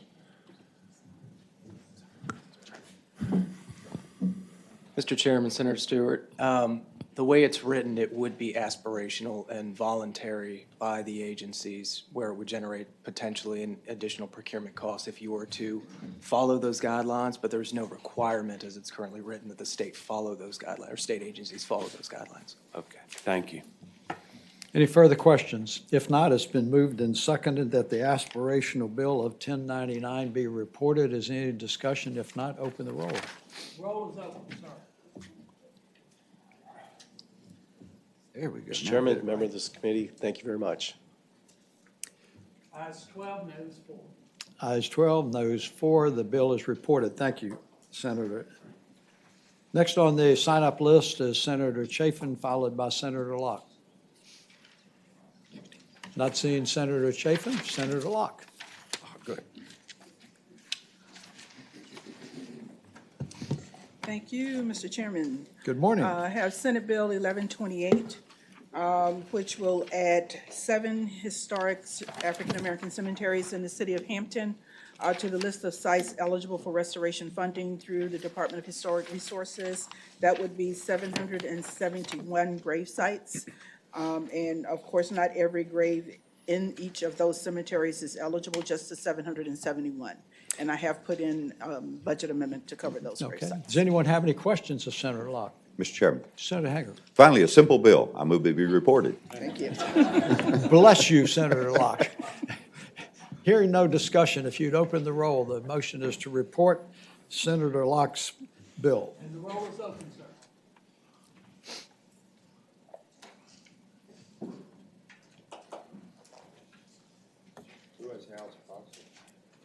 Let's go. Ayes 13, no 0. Thank you. Ayes 13, no 0. The bill is reported. Thank you, Senator Locke. I'm sorry. He can add you. He'll add you. Senator Chafin, Senator Stanley, Senator Reeves, Senator Marston. Sometimes it pays to hang around a little bit. There you go. There you go. Thank you, Mr. Chairman. This is Senate Bill 1098. Involves the small business definition. It's actually, if you were looking for simple bills, this is that. It's a one-word change. Currently, Virginia companies can have 250 or fewer employees or annual gross revenue of $10 million or less. Because of that, a company can have up to 250 employees and unlimited annual revenue and be certified as a small business. This broad definition doesn't serve the needs of the small businesses in Virginia because it creates unfair competition with large business concerns and legitimately small businesses. Over 95% of Virginia businesses currently qualify as a small business under this definition. 75% of Virginia businesses have 25 or fewer employees, so why would a business with 250 employees and unlimited revenue need special consideration for state procurement? By simply changing the definition from 250 or fewer employees or annual gross revenue of $10 million or less to 250 employees and annual gross revenues of $10 million or less, the cost of goods and, minus the cost of goods and equipment, we can even the playing field for small businesses who are the driving force behind our economy. This was recommended by the Virginia Department of Small Business and Supplier Diversity Study conducted by Virginia Commonwealth University, and I believe there is no negative fiscal impact on this measure. And I do have one individual who can address Yes, sir. any We'd more be happy to detailed hear from questions. you. You'd like to pass it by? Good morning, sir. Good morning, Mr. Chairman. My name is Chris Stone. I'm a licensed professional engineer and a business owner here in Virginia. And for the last 6 years, I've been trying to get this definition updated. The definition hasn't been updated since it was originally introduced in 1986, and so it's been more than 30 years. All we're really trying to do is update the definition for today's current business environment. I think it's important to know that this change in the small business definition has no negative impact on the minority, the women, or the service-disabled vet designations. They would still be able to participate in the SWAM program. And I would hope that you would refer this. We want to really try to bring back the small business program. and help those legitimate small businesses that are growing our economy here in the Commonwealth. Thank you. Senator Hager. Thank you, Mr. Chairman. Thank you, sir. Question for either of you here. I understand changing the or to and. I think that's a good thing. But excluding the cost of goods and equipment would seem to have the opposite impact. What's your thought on that? It actually was a compromise from the last several years that has brought this forward. There are some of these contractors that actually have goods and equipment that just pass through the company. For example, a mechanical contractor that buys something that just basically passes it on. This would allow them to continue to participate in the small business program. Okay. Did that answer your question? Yes. Yes. Okay. Okay. Lisa, were there any proposed amendments? Okay. Anyone who has a contrary opinion? If not, ladies and gentlemen, Senate Bill 1098 is before you. Mr. Chairman, can I just ask a quick Senator question? Obenchain, yes, sir. I mean, doesn't this basically just redefine gross revenue as net revenue? I mean, you're subtracting the cost of goods sold. That's basically net revenue.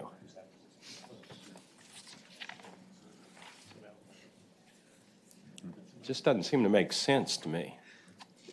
Well, right now, what's currently the way it's defined is you can have 250 employees and unlimited revenue and still be a small business.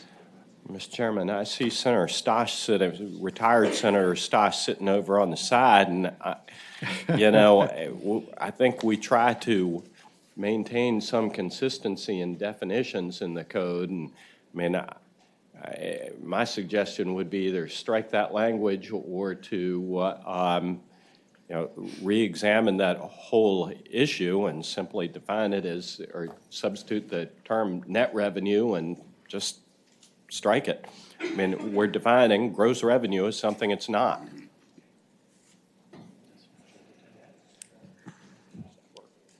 Senator Obenchain, is that in the form of a comment or a motion, sir? I would move to strike that language. Is there a second?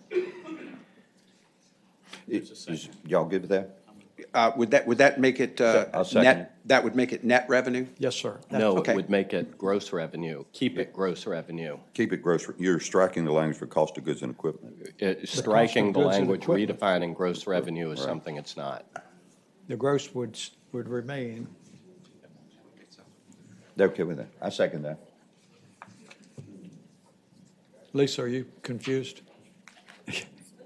Mr. Chairman, just to be clear, Senator Obenchain, what you're asking is that all the bill does is change or to and? Mm-hmm. Okay, yes, sir, I'm clear. Okay. All right, it's been moved and seconded. Any further discussion on Senator Obenchain's motion? If not, all those in favor of adopting that amendment, signify by saying aye. Aye. Aye. All those opposed? And that amendment is adopted. Any further discussion? If not, ladies and gentlemen, Senate Bill 1098 as amended is before you. Move to report.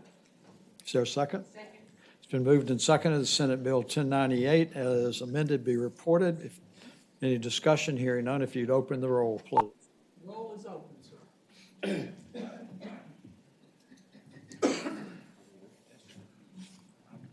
16, no, 0. Thank you very much, Senator Marston. Appreciate you waiting. Senator Stanley was next, then Senator Reeves. Hold on a second. Good morning, Mr. Chairman. Good afternoon, sir.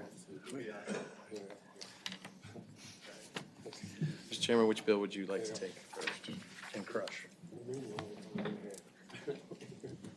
Which one do you want to take, sir? Which one do you want to kill first? I don't care. Go. You pick your poison. Okay, great. Let's start numerically because I'm not good at math. Let's start with Senate Bill 1013, sir. 1013. Direct the committee's attention to 1013. Mr. Chairman, members of the committee, this bill has been before you last year and passed out of here, of course, and it also passed Senate 33-6. The Senate Bill 1013 will stop the suspension of driver's license merely for the non-payment of fines. Ladies and gentlemen, we usually suspend license in the Commonwealth of Virginia just to keep bad drivers off the road, to keep dangerous drivers away from the good drivers that we have in the Commonwealth. But what we've had is an archaic system of quasi-debtor's prison, which basically says that if you're unable to pay your traffic ticket, that you get, that as soon as a certain time period expires, or if you miss a payment, your license is suspended without regard to due process. The Supreme Court of the United States has determined that even though it is right that we consider driver's license to be a privilege, and that we put requirements of age or driving school or driving test as a part of that requirement, once you acquire that license, it is a right of property. And as the good chairman knows, that the government cannot deprive one of a property interest or right without due process. Currently, we have a court case pending in federal court, I believe in the Western District, with Judge Moon, who has issued a temporary injunction saying that Virginia's laws lacking due process are in violation of the Constitution. There are 5 members of that plaintiff class at this time. He has granted the injunction for an immediate reinstatement of their licenses without paying a reinstatement fee, and it is presumed, because he said they will be likely successful on the merits, that prohibition will become a final order, Senator which will Stanley, I affect don't hundreds mean of to thousands. abbreviate you, but I think with a proposed amendment, that bill is probably okay. Mr. Chairman? What? Mr. Chairman? This is the Finance Committee, right? Well, if you talk long enough, I could think of another. No. I'm getting better. I'm getting better at it, sir. Senator Hanger. Mr. Chairman, this obviously has been vetted by Senator Obenshain in the Courts Committee.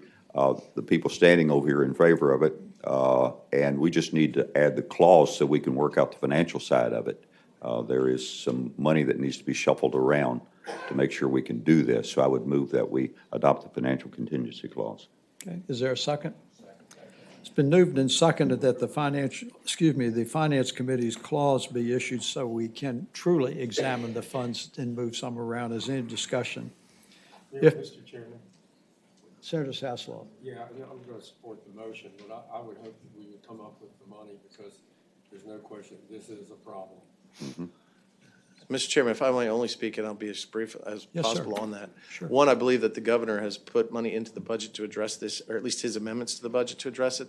But on top of that, part of this bill requires anybody reinstating their license, because they need to go through the process with DMV to pay the $145 reinstatement fee. $40 will go to the DMV, and $100 will go to the trauma fund, which we think is very important to help those who've been victims of trauma. So there is a financial carrot and a stick at the end of this bill. General fund transfer to trauma fund, $6.2 million proposed, right? All right. Is there a motion to report with the amendment on adding the clause? We haven't adopted the amendment. Oh, I apologize. All those in favor of adopting the clause on the amendment to Senate Bill 1013 signify by saying aye. Aye. Aye. All those opposed and the amendment is adopted. Is there a motion? Mr. Chairman? Yes, sir. Does this only apply to driving offenses? Mr. Chairman, I'd answer the gentleman, but this would only apply to those that have had their licenses suspended for failure to pay fines, not for bad driving or for other suspension reasons.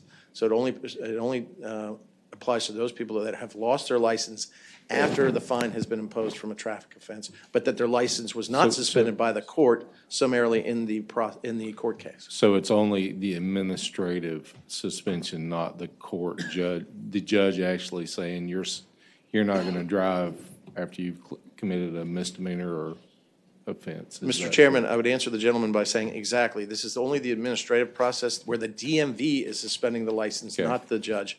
We're not trying to put bad drivers back on the road. We're trying to keep the good drivers away from the bad drivers, but these are people who have been suspended only because they could not pay the fine. And remember, Mr. Chairman, I just remind you very quickly, especially with your history as a state trooper, Senator Carrico, is that when people then continue to drive because they have to keep their job and their license are suspended, they don't have insurance. And so that compounds the problem if an accident were to occur. We're trying to cure that as well. Senator Stanley, not to be discourteous, I know that there are quite a number of folks here. Are you all okay? All right. Thank you. I appreciate your courtesies. All right. The amendment's being adopted. Is there a motion? I'll move it. Second. It's been moved and seconded that Senate Bill 1013 as amended and presented by Senator Stanley be reported. If you would open the roll, please.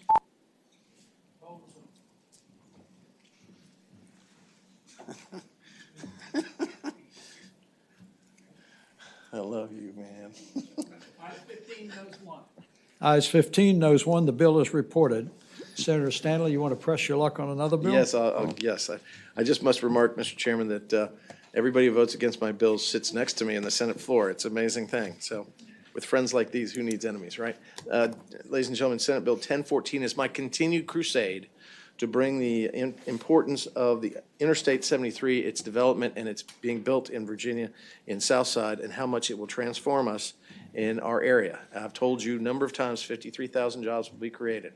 We have right now what is the Route 58 Corridor Development Fund, started by A.L. Philpott, directs certain tax monies to be used for the widening and four-laning of Route 58. What this bill proposes is that when that fund is done, when Route 58 has been built and all matters of bonding and all other issues have been paid off by this fund, that this will then transform into the I-73 Corridor Development Fund. And I think it's an important statement for this body to make to Southside and Southwest Virginia, who I remind you on a yearly basis, built Virginia with textile, tobacco, manufacturing, furniture, coal, and that those areas are just important as Hampton Roads in Northern Virginia.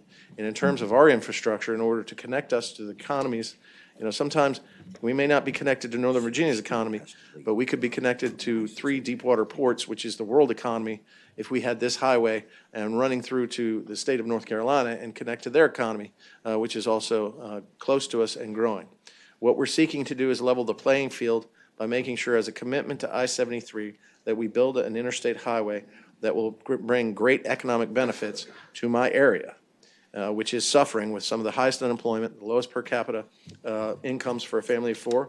We're up to about $30,000 for a family of 4. Many of you in this room could not imagine living on $30,000 for one, let alone 4 people. We do it on a regular basis. An infrastructure build-out like this will create an opportunity and be transformative in our economy. So this is what this bill does, Mr. Chairman, and I'd ask for favorable approval as you have before.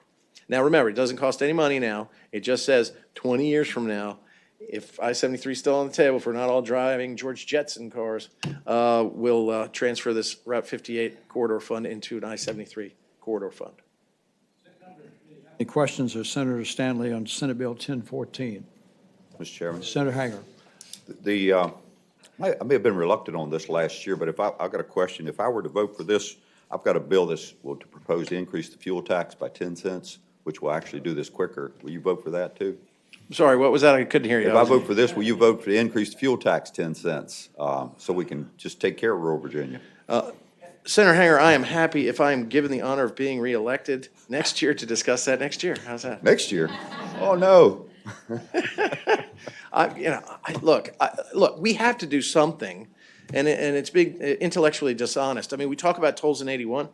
That's a regional problem, putting tolls. People down in my area don't want to do a regional transportation authority, don't want you to raise your taxes or gas taxes, and don't want tolls. So what's the answer? We got it. We got it. Senator Hanger fired me up, sir. I apologize.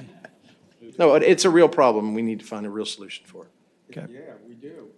It's called, we got one of the cheapest. Okay, Senator Saslaw, is anyone who wants to speak in favor of the bill? Good morning.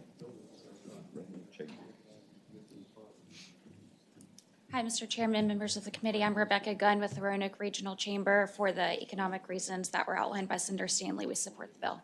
Thank you. Thank you so much. Anyone else? Anyone who has a contrary opinion?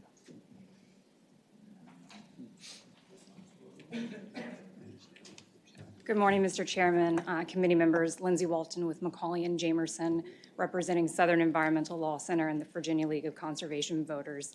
As in the past, we oppose this bill because it sidesteps smart scale and opens the door for other proposals that would undermine the whole reason for project prioritization. 58 is going to need this money for the foreseeable future, and I-73 should go through the same process for transportation funding as all other transportation projects. Thank you. Thank you very much for being here. Anyone else? If not, ladies and gentlemen, Senate Bill 1014 is before you. It's been moved and seconded that Senate Bill 1014 be reported. Any discussion? If not, open the roll, please.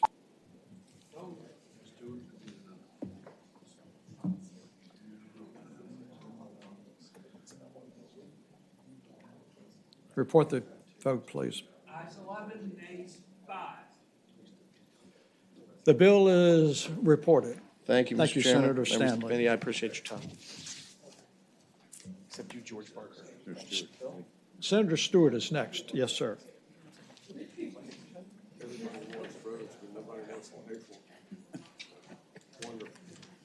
Mr. Chairman, thank you. Thank you, Senator Reeves, for letting me jump up here. I've got Senate Bill 1340, and Mr. Chairman, this simply lowers the threshold of a review of a conservation easement by DCR from $1 million to $500,000. The idea behind this is they want to make sure they're getting a good conservation value on these easements, because essentially we're giving away taxpayer money on these things, and it just allows them to give a little more scrutiny on them. And I've got experts here. If you all have questions, happy to try to answer. Does any member have any questions of Senator Stewart regarding Senate Bill 1314, which is lowering it from $1 million to $500,000? Clyde, anything you must say? Good. Is anyone who has a contrary opinion? Yes, sir. Good morning. Thank you, Mr. Chairman. Mr. Chairman, Andrew Smith, Virginia Farm Bureau Federation. We're not opposed to the bill, but we do want to express a concern that we've discussed with the patron and the director of DCR.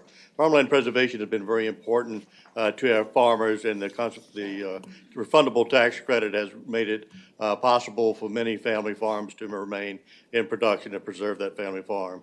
Having said that, we have ensured that we are able to preserve the right to maintain that profitable working farms. Therefore, we have a broad concern with lowering the provision to have another state agency in reviewing the agreements with the entity holding the easement. Our concern is that we do not want to review to give an avenue to provisions that prevent farmers from having a viable tree farm or being able to adapt their working farm to maintain their future in the industry. As I said, Martha Moore has spoken with Director Crispin, with DCR, and believe that he has no ill intent with this bill, but the statute is broad authority to DCR and the Virginia Land Conservation Foundation without assurances that the landowner will be able to maintain their working farm and that no changes are made in this review. We did want to go on record to express our concerns, and thank you. Thank you for being with us. Yes, sir. Welcome. Chairman, members of the committee, thank you for this opportunity to address you today on Senate Bill 1340. Just want to be clear that I'm with Piedmont Environmental Council. My name is Dan Holmes. We are an accredited land trust, do a lot of this work, and honestly, we're not scared of a review by any agency. We stand behind our easements, and I think most of the land trust community does. Unfortunately, what this bill would do is actually set up a duplicative review by another agency for agency easements, as well as those that would be put forward by an accredited land trust. We feel that there are numerous conservation values that are protected under the Open Space Lands Act, and that those values aren't viewed the same when this review is conducted. In other words, we are trying to balance the objectives of achieving conservation protection on all values. So ultimately, if an agency is applying a criteria to it that prioritizes one value over another, there may be a loss. So for example, if you're trying to preserve agricultural properties and understanding that prime ag soils is a component of that preservation, if the water quality objectives of DCR are not met and they come back to that landowner saying that this easement is not strong enough because it doesn't meet the VLCF criteria, a different criteria which I've heard will be actually altered soon, and this bill would be passed in advance of that, that ultimately that landowner would be told that they would not get their credits unless they're willing to make some other kind of agreement. Ultimately, we have not heard from any other agency that staff that we've talked to, which has been numerous, that this is a good bill. We've only heard concerns. We've only heard concerns from other accredited land trusts. We think that at a time when certain agencies are actually having to turn down landowners that own 100+ acres for easements, that this money would be better spent staffing up those agencies so we can actually get the job done on the ground. Thank you so much. Thank you very much for being with us. Anyone else who wants to be heard? If not, ladies, any wrap-up? Yeah, Mr. Chairman, I was just going to say, this is an administration bill. I think it's been vetted pretty well. I have talked with Farm Bureau and others, and I've talked with Clyde Chrisman, who's about as honorable a fellow as you ever want to talk to. And I think people were worried that, we're going to adopt some crazy regulations that hurt timbering or hurt farming, and there's just no intent to do Okay, that. do you have a motion? I'd move the bill be reported. Is there a second? Second. It's been moved and seconded that Senate Bill 1340, as explained to us by Senator Stewart, be reported. Any discussion? If not, open the roll. Roll is open. Will you hit yes for me? This one doesn't allow you to do it up here. Ayes 15, noes 1. The bill is reported. Thank you very much, Mr. Stewart.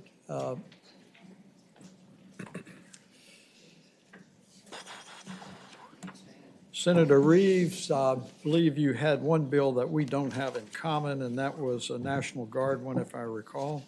Yes, sir. 1246, is that right, sir? That would be, let me make sure I'm squared away too, sir. 1246, yes, sir. Yes, sir.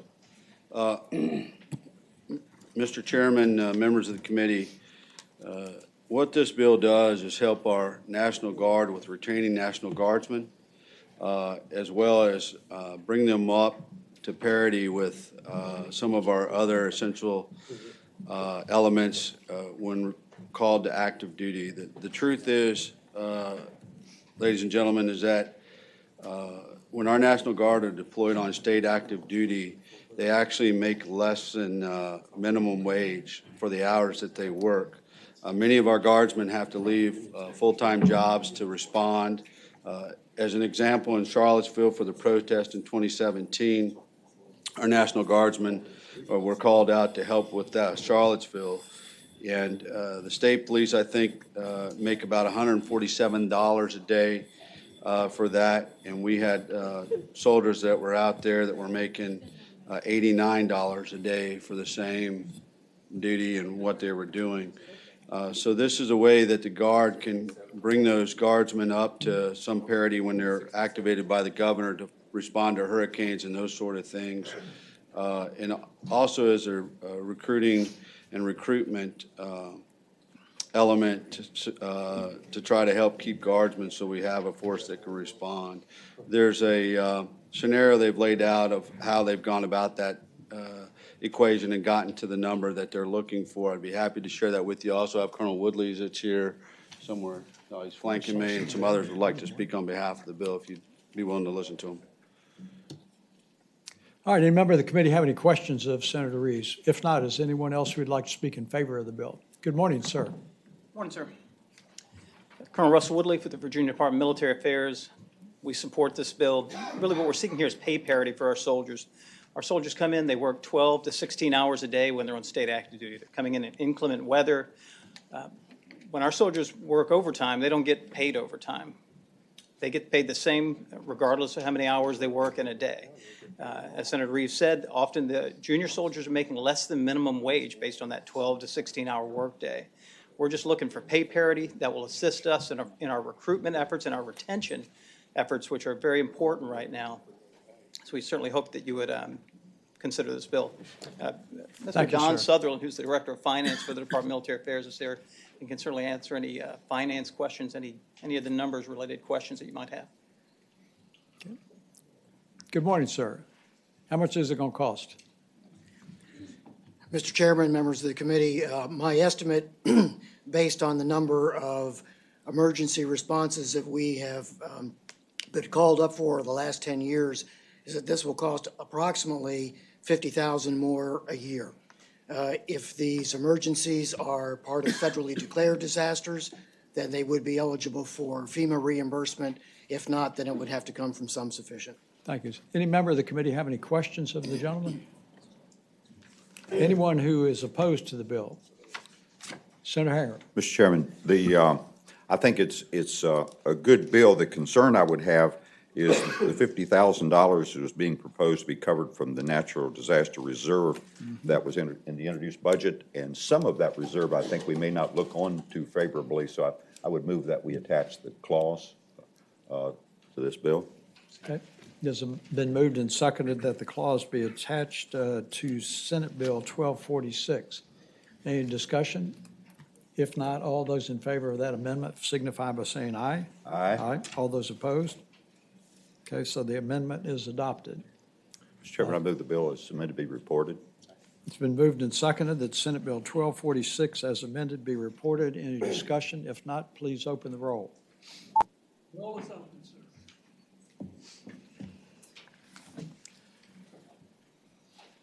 16, no zero. The bill is reported.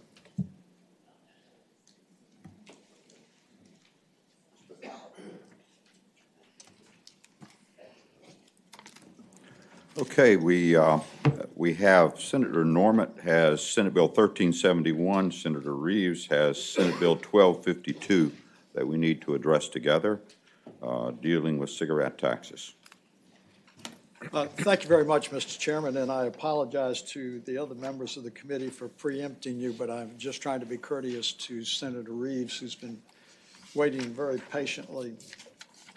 Senate Bill 1371, which Senator Reeves and the companion bill has advanced, has come to us from Al Trier, and as all of you are aware, that the tobacco industry in the across the country, and not just in the Commonwealth of Virginia, is really going through a transformational change. And it's been very interesting how the FDA has started to look at some of these products. And if you've been following this at all, there has been an increase in concern about Juul and vaping, particularly as we've seen around some of the schools. What this bill attempts to do is to define a number of products and to try to keep up with the modern terminology. Recently, the FDA announced a new regulatory framework, which is very interesting, and it's has found that the smoke from the combustion or the actual burning of a cigarette, not the nicotine in the cigarette, which is causing most of the tobacco-related harm. What this bill does is it defines the new products with both non-combustible and combustible, but it also delays for 1 year the tax consideration on that. And as it relates to postponing for 1 year, the tax consideration is one, as these products continue to be examined by the FDA, we'll have greater insight into what they're doing. But also, Senator Hanger, I think that you actually serve on the joint tax subcommittee, and I believe as Senator Vogel did, and they met at least 2 times that I'm aware of, and I think Delegate Ware chairs that. And they have concurred with this recommendation of continuing the taxation on this new product for another year. So with that, Senator Reeves, anything that you would like to offer in the way of amendment? Mr. Chairman, I do have an amendment on line 96, and I can give it to the clerk to read with your permission. 247. Okay, if you would share your amendment.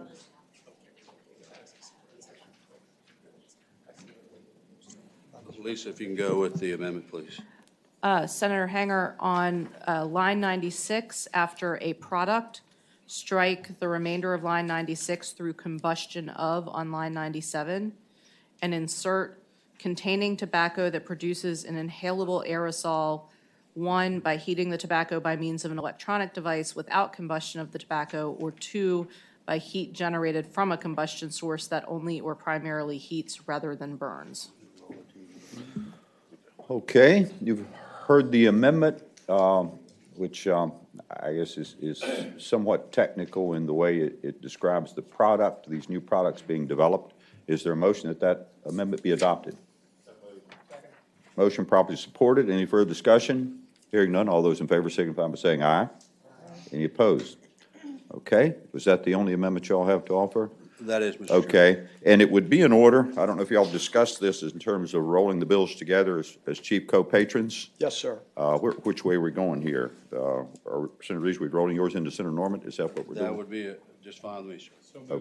Okay. Motion properly supported that Senate Bill 1252 be rolled into Senate Bill 1371, and that Senator Norman, Senator Reeves be listed as chief co-patrons. All those in favor signify by saying aye. Any opposed? Oh, I'm sorry. Okay, roll call on that. Clerk, open the roll. Cast your votes.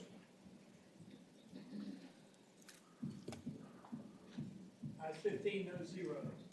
Ayes 15, no zero. The bills are consolidated into a substitute. Okay, is that, are there any individuals here in opposition at this point? What's the pleasure of the committee? I would move to report, sir. Is there a second? Motion properly supported to report the bill, that is Senate Bill 1371, as amended. Any further discussion? Hearing none, clerk open the roll. Is that the Santa Claus? Cast your votes. Thank you, Mr. Chairman. Thank you. Okay. Ayes 16, no zero. Ayes 16, no zero. The bill is reported. And I would share just Tax Preference Committee has been reviewing this subject, and I would anticipate perhaps some fairly significant movement on taxation of tobacco products next year. Senator Carrico.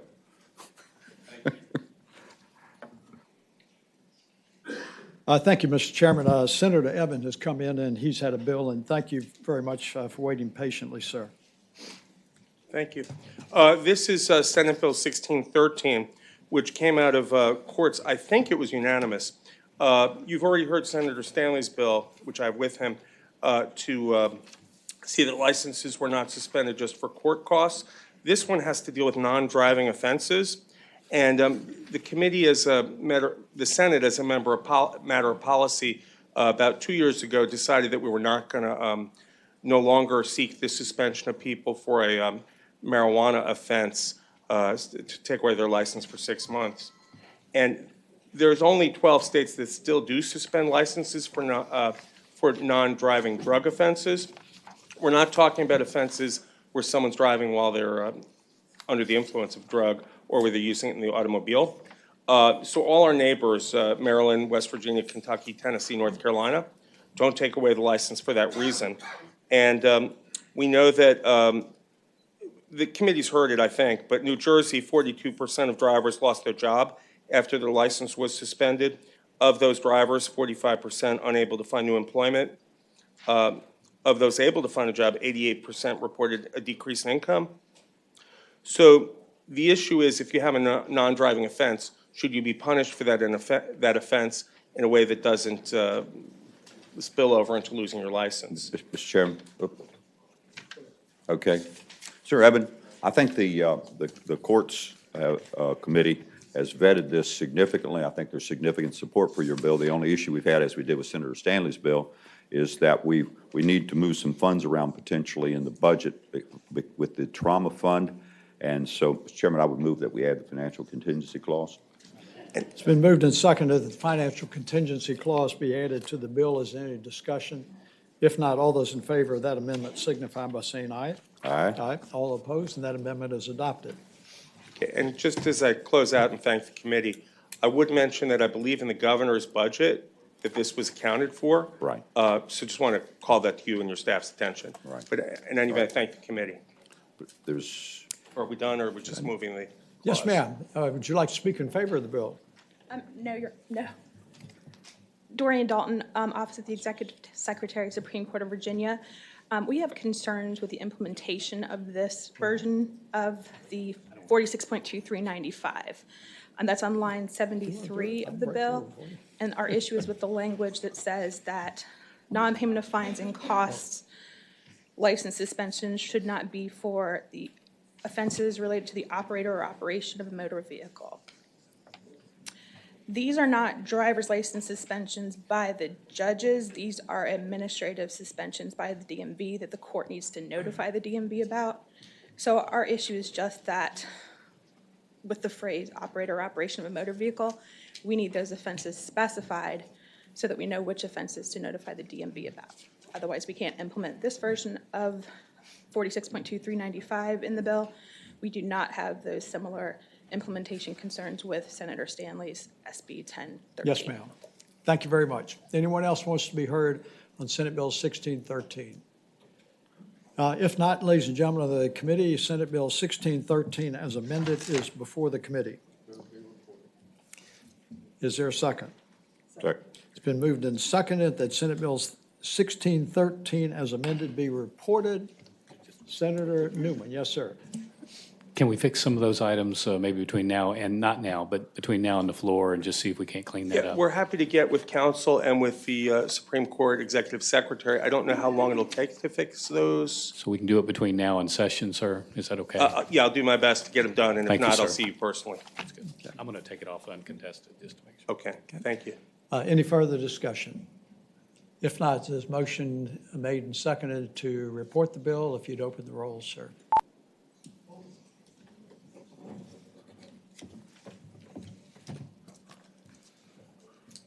Ayes 14, noes 2. Ayes 14, no 2. Thanks to the member It's committees. reported. and I'll Thank you very talk to much for Senator your Newman patience. separately. Thank you. Unless, I believe that does complete the non-member bills that are before us. If we could pause just for a moment.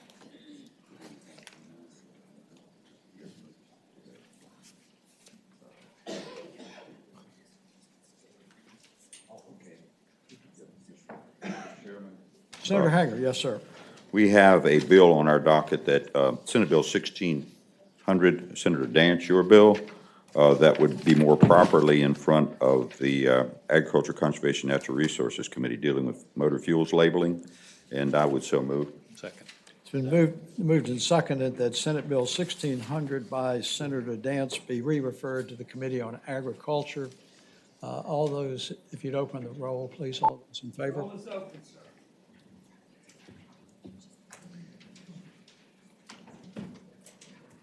Ayes 16, noes 0. Ayes 16, no 0. That bill is re-referred. Can I do the 529? Do you mind? Go right ahead. Okay. Okay, we have, Senator Norman has a bill dealing with the 529 program. Actually, I have one too, and we had those folks here last week, and we were not able to get to the bills, so we'd like to go ahead and clear those bills today. Mr. Chairman, I believe that staff has very kindly prepared an amendment in the nature of a substitute. The policy issue contained in it is not changed. Do we have that? Is there a motion to adopt the substitute? So moved. Motion properly supported. All those in favor signify by saying aye. Any opposed? Okay. The amendment in nature of substitute to Senate Bill 1368 is adopted. Senator Norman. I'll try to be brief as I can, and I want to say up front that the 529 team and I are continuing to have some discussions and are going to collaborate with the companion bill that Delegate Landis has on the House of Delegates, but I would like to move the bill forward today with the understanding we'll continue to work on it. Basically, what this does is it's dealing with the situation where basically the assets in the 529 exceed the payables by more than 105%. The discussion is really where the line should be drawn on it. Unfortunately, we've seen a fairly significant decline in the purchasing of the 529 contracts. It is certainly nothing that is attributable to the 529 staff at all. I think it's primarily be driven by pricing measures on that, and we're hoping that perhaps with this approach that we can encourage more purchasing of the 529s. The second point was that as of June the 30th, that the prepaid 529 program was at almost 137% of funding capacity. It was an issue that was looked at by JLARC. So I think in essence, I can get into a lot more technicality, but that's the issue, and I think we will be able to work this out, sir. Okay. Thanks, Senator Norman. Any member have any questions, Senator Norman? 529, folks. I know you've had some concern about this after the JLARC report. Are y'all continuing to negotiate with Senator Norman, or what? Yes, absolutely. I'm not sure what's in the substitute, but yes, he didn't. We talked before, and yeah, so we'll look forward to continuing to work with that, and we certainly have heard the concerns, and in fact, if we do open it, and we intend to open this spring, we have in fact reduced the pricing reserve, so I think we're on Okay. the same page. Anyone here opposed to the bill other than the concern of still continue to negotiate from the 529 folks? And Mr. Chairman, I just would affirm that Mary and the 529 people have been very good about working with us on this, and which I appreciate. Okay, very good. What's the pleasure of the committee? Motion properly supported to report the bill. That is Senate Bill 1368, Amendment Nature of Substitute. Clerk, open the roll.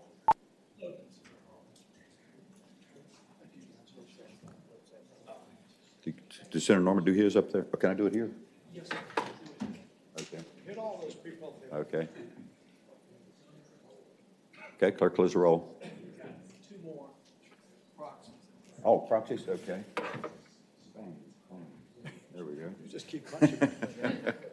Ayes 16, no zero. Ayes 16, no zero. The bill is reported. Mr. Chairman, do you want me to run the other 529 one now? Sure. Okay.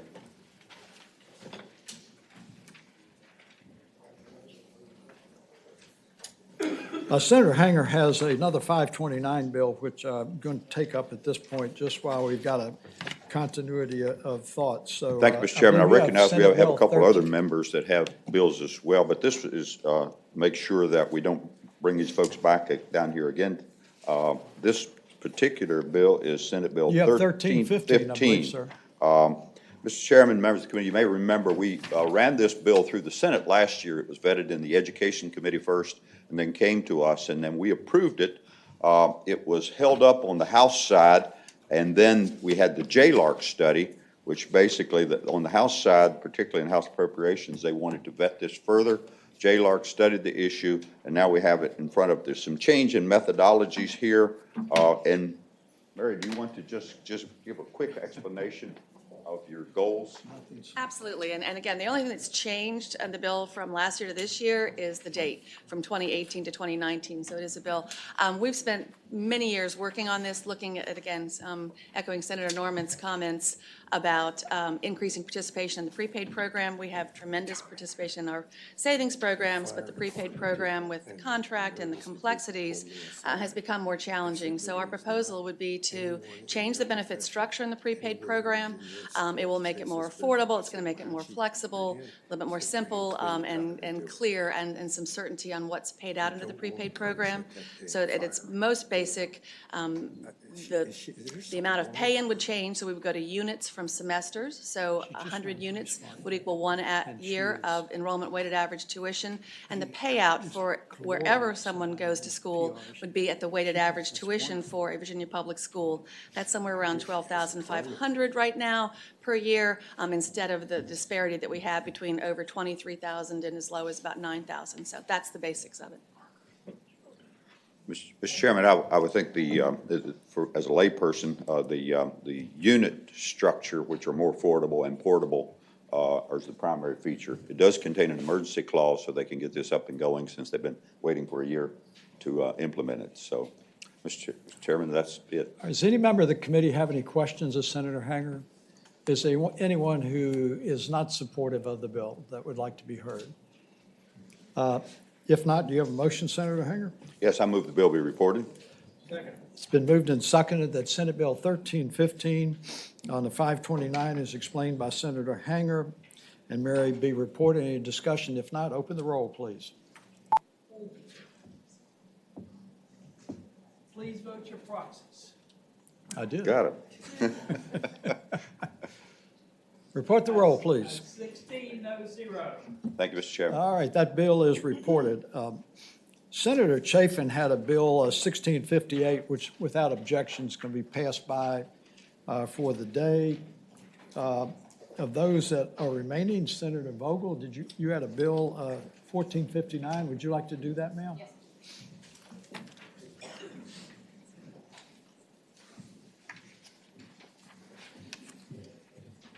Thank you, Mr. Chairs and members of the committee. This is Senate Bill 1459. It's super simple and hopefully very straightforward. It simply extends the sunset for 5 additional years for the Port of Virginia's Economic and Infrastructure Development Grant Fund.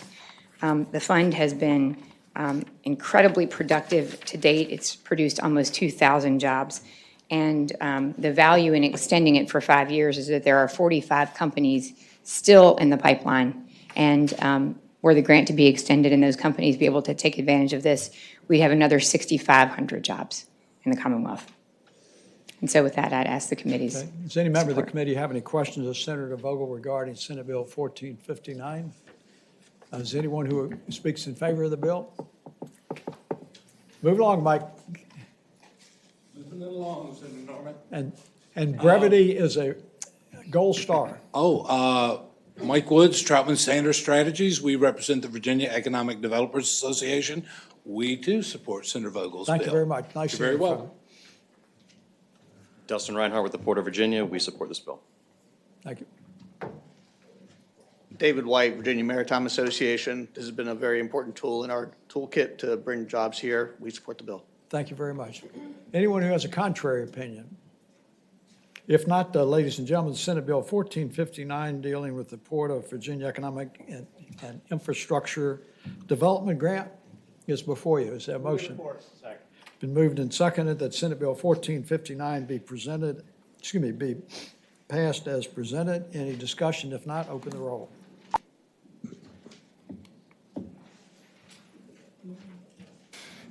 Ayes 16, no zero. Ayes 16, no zero. The bill is reported. Mr. Chairman, can Senate Bill 1658 go by for the day, request of the patron? Without objection, Senate Bill 1658 will be passed by for the day.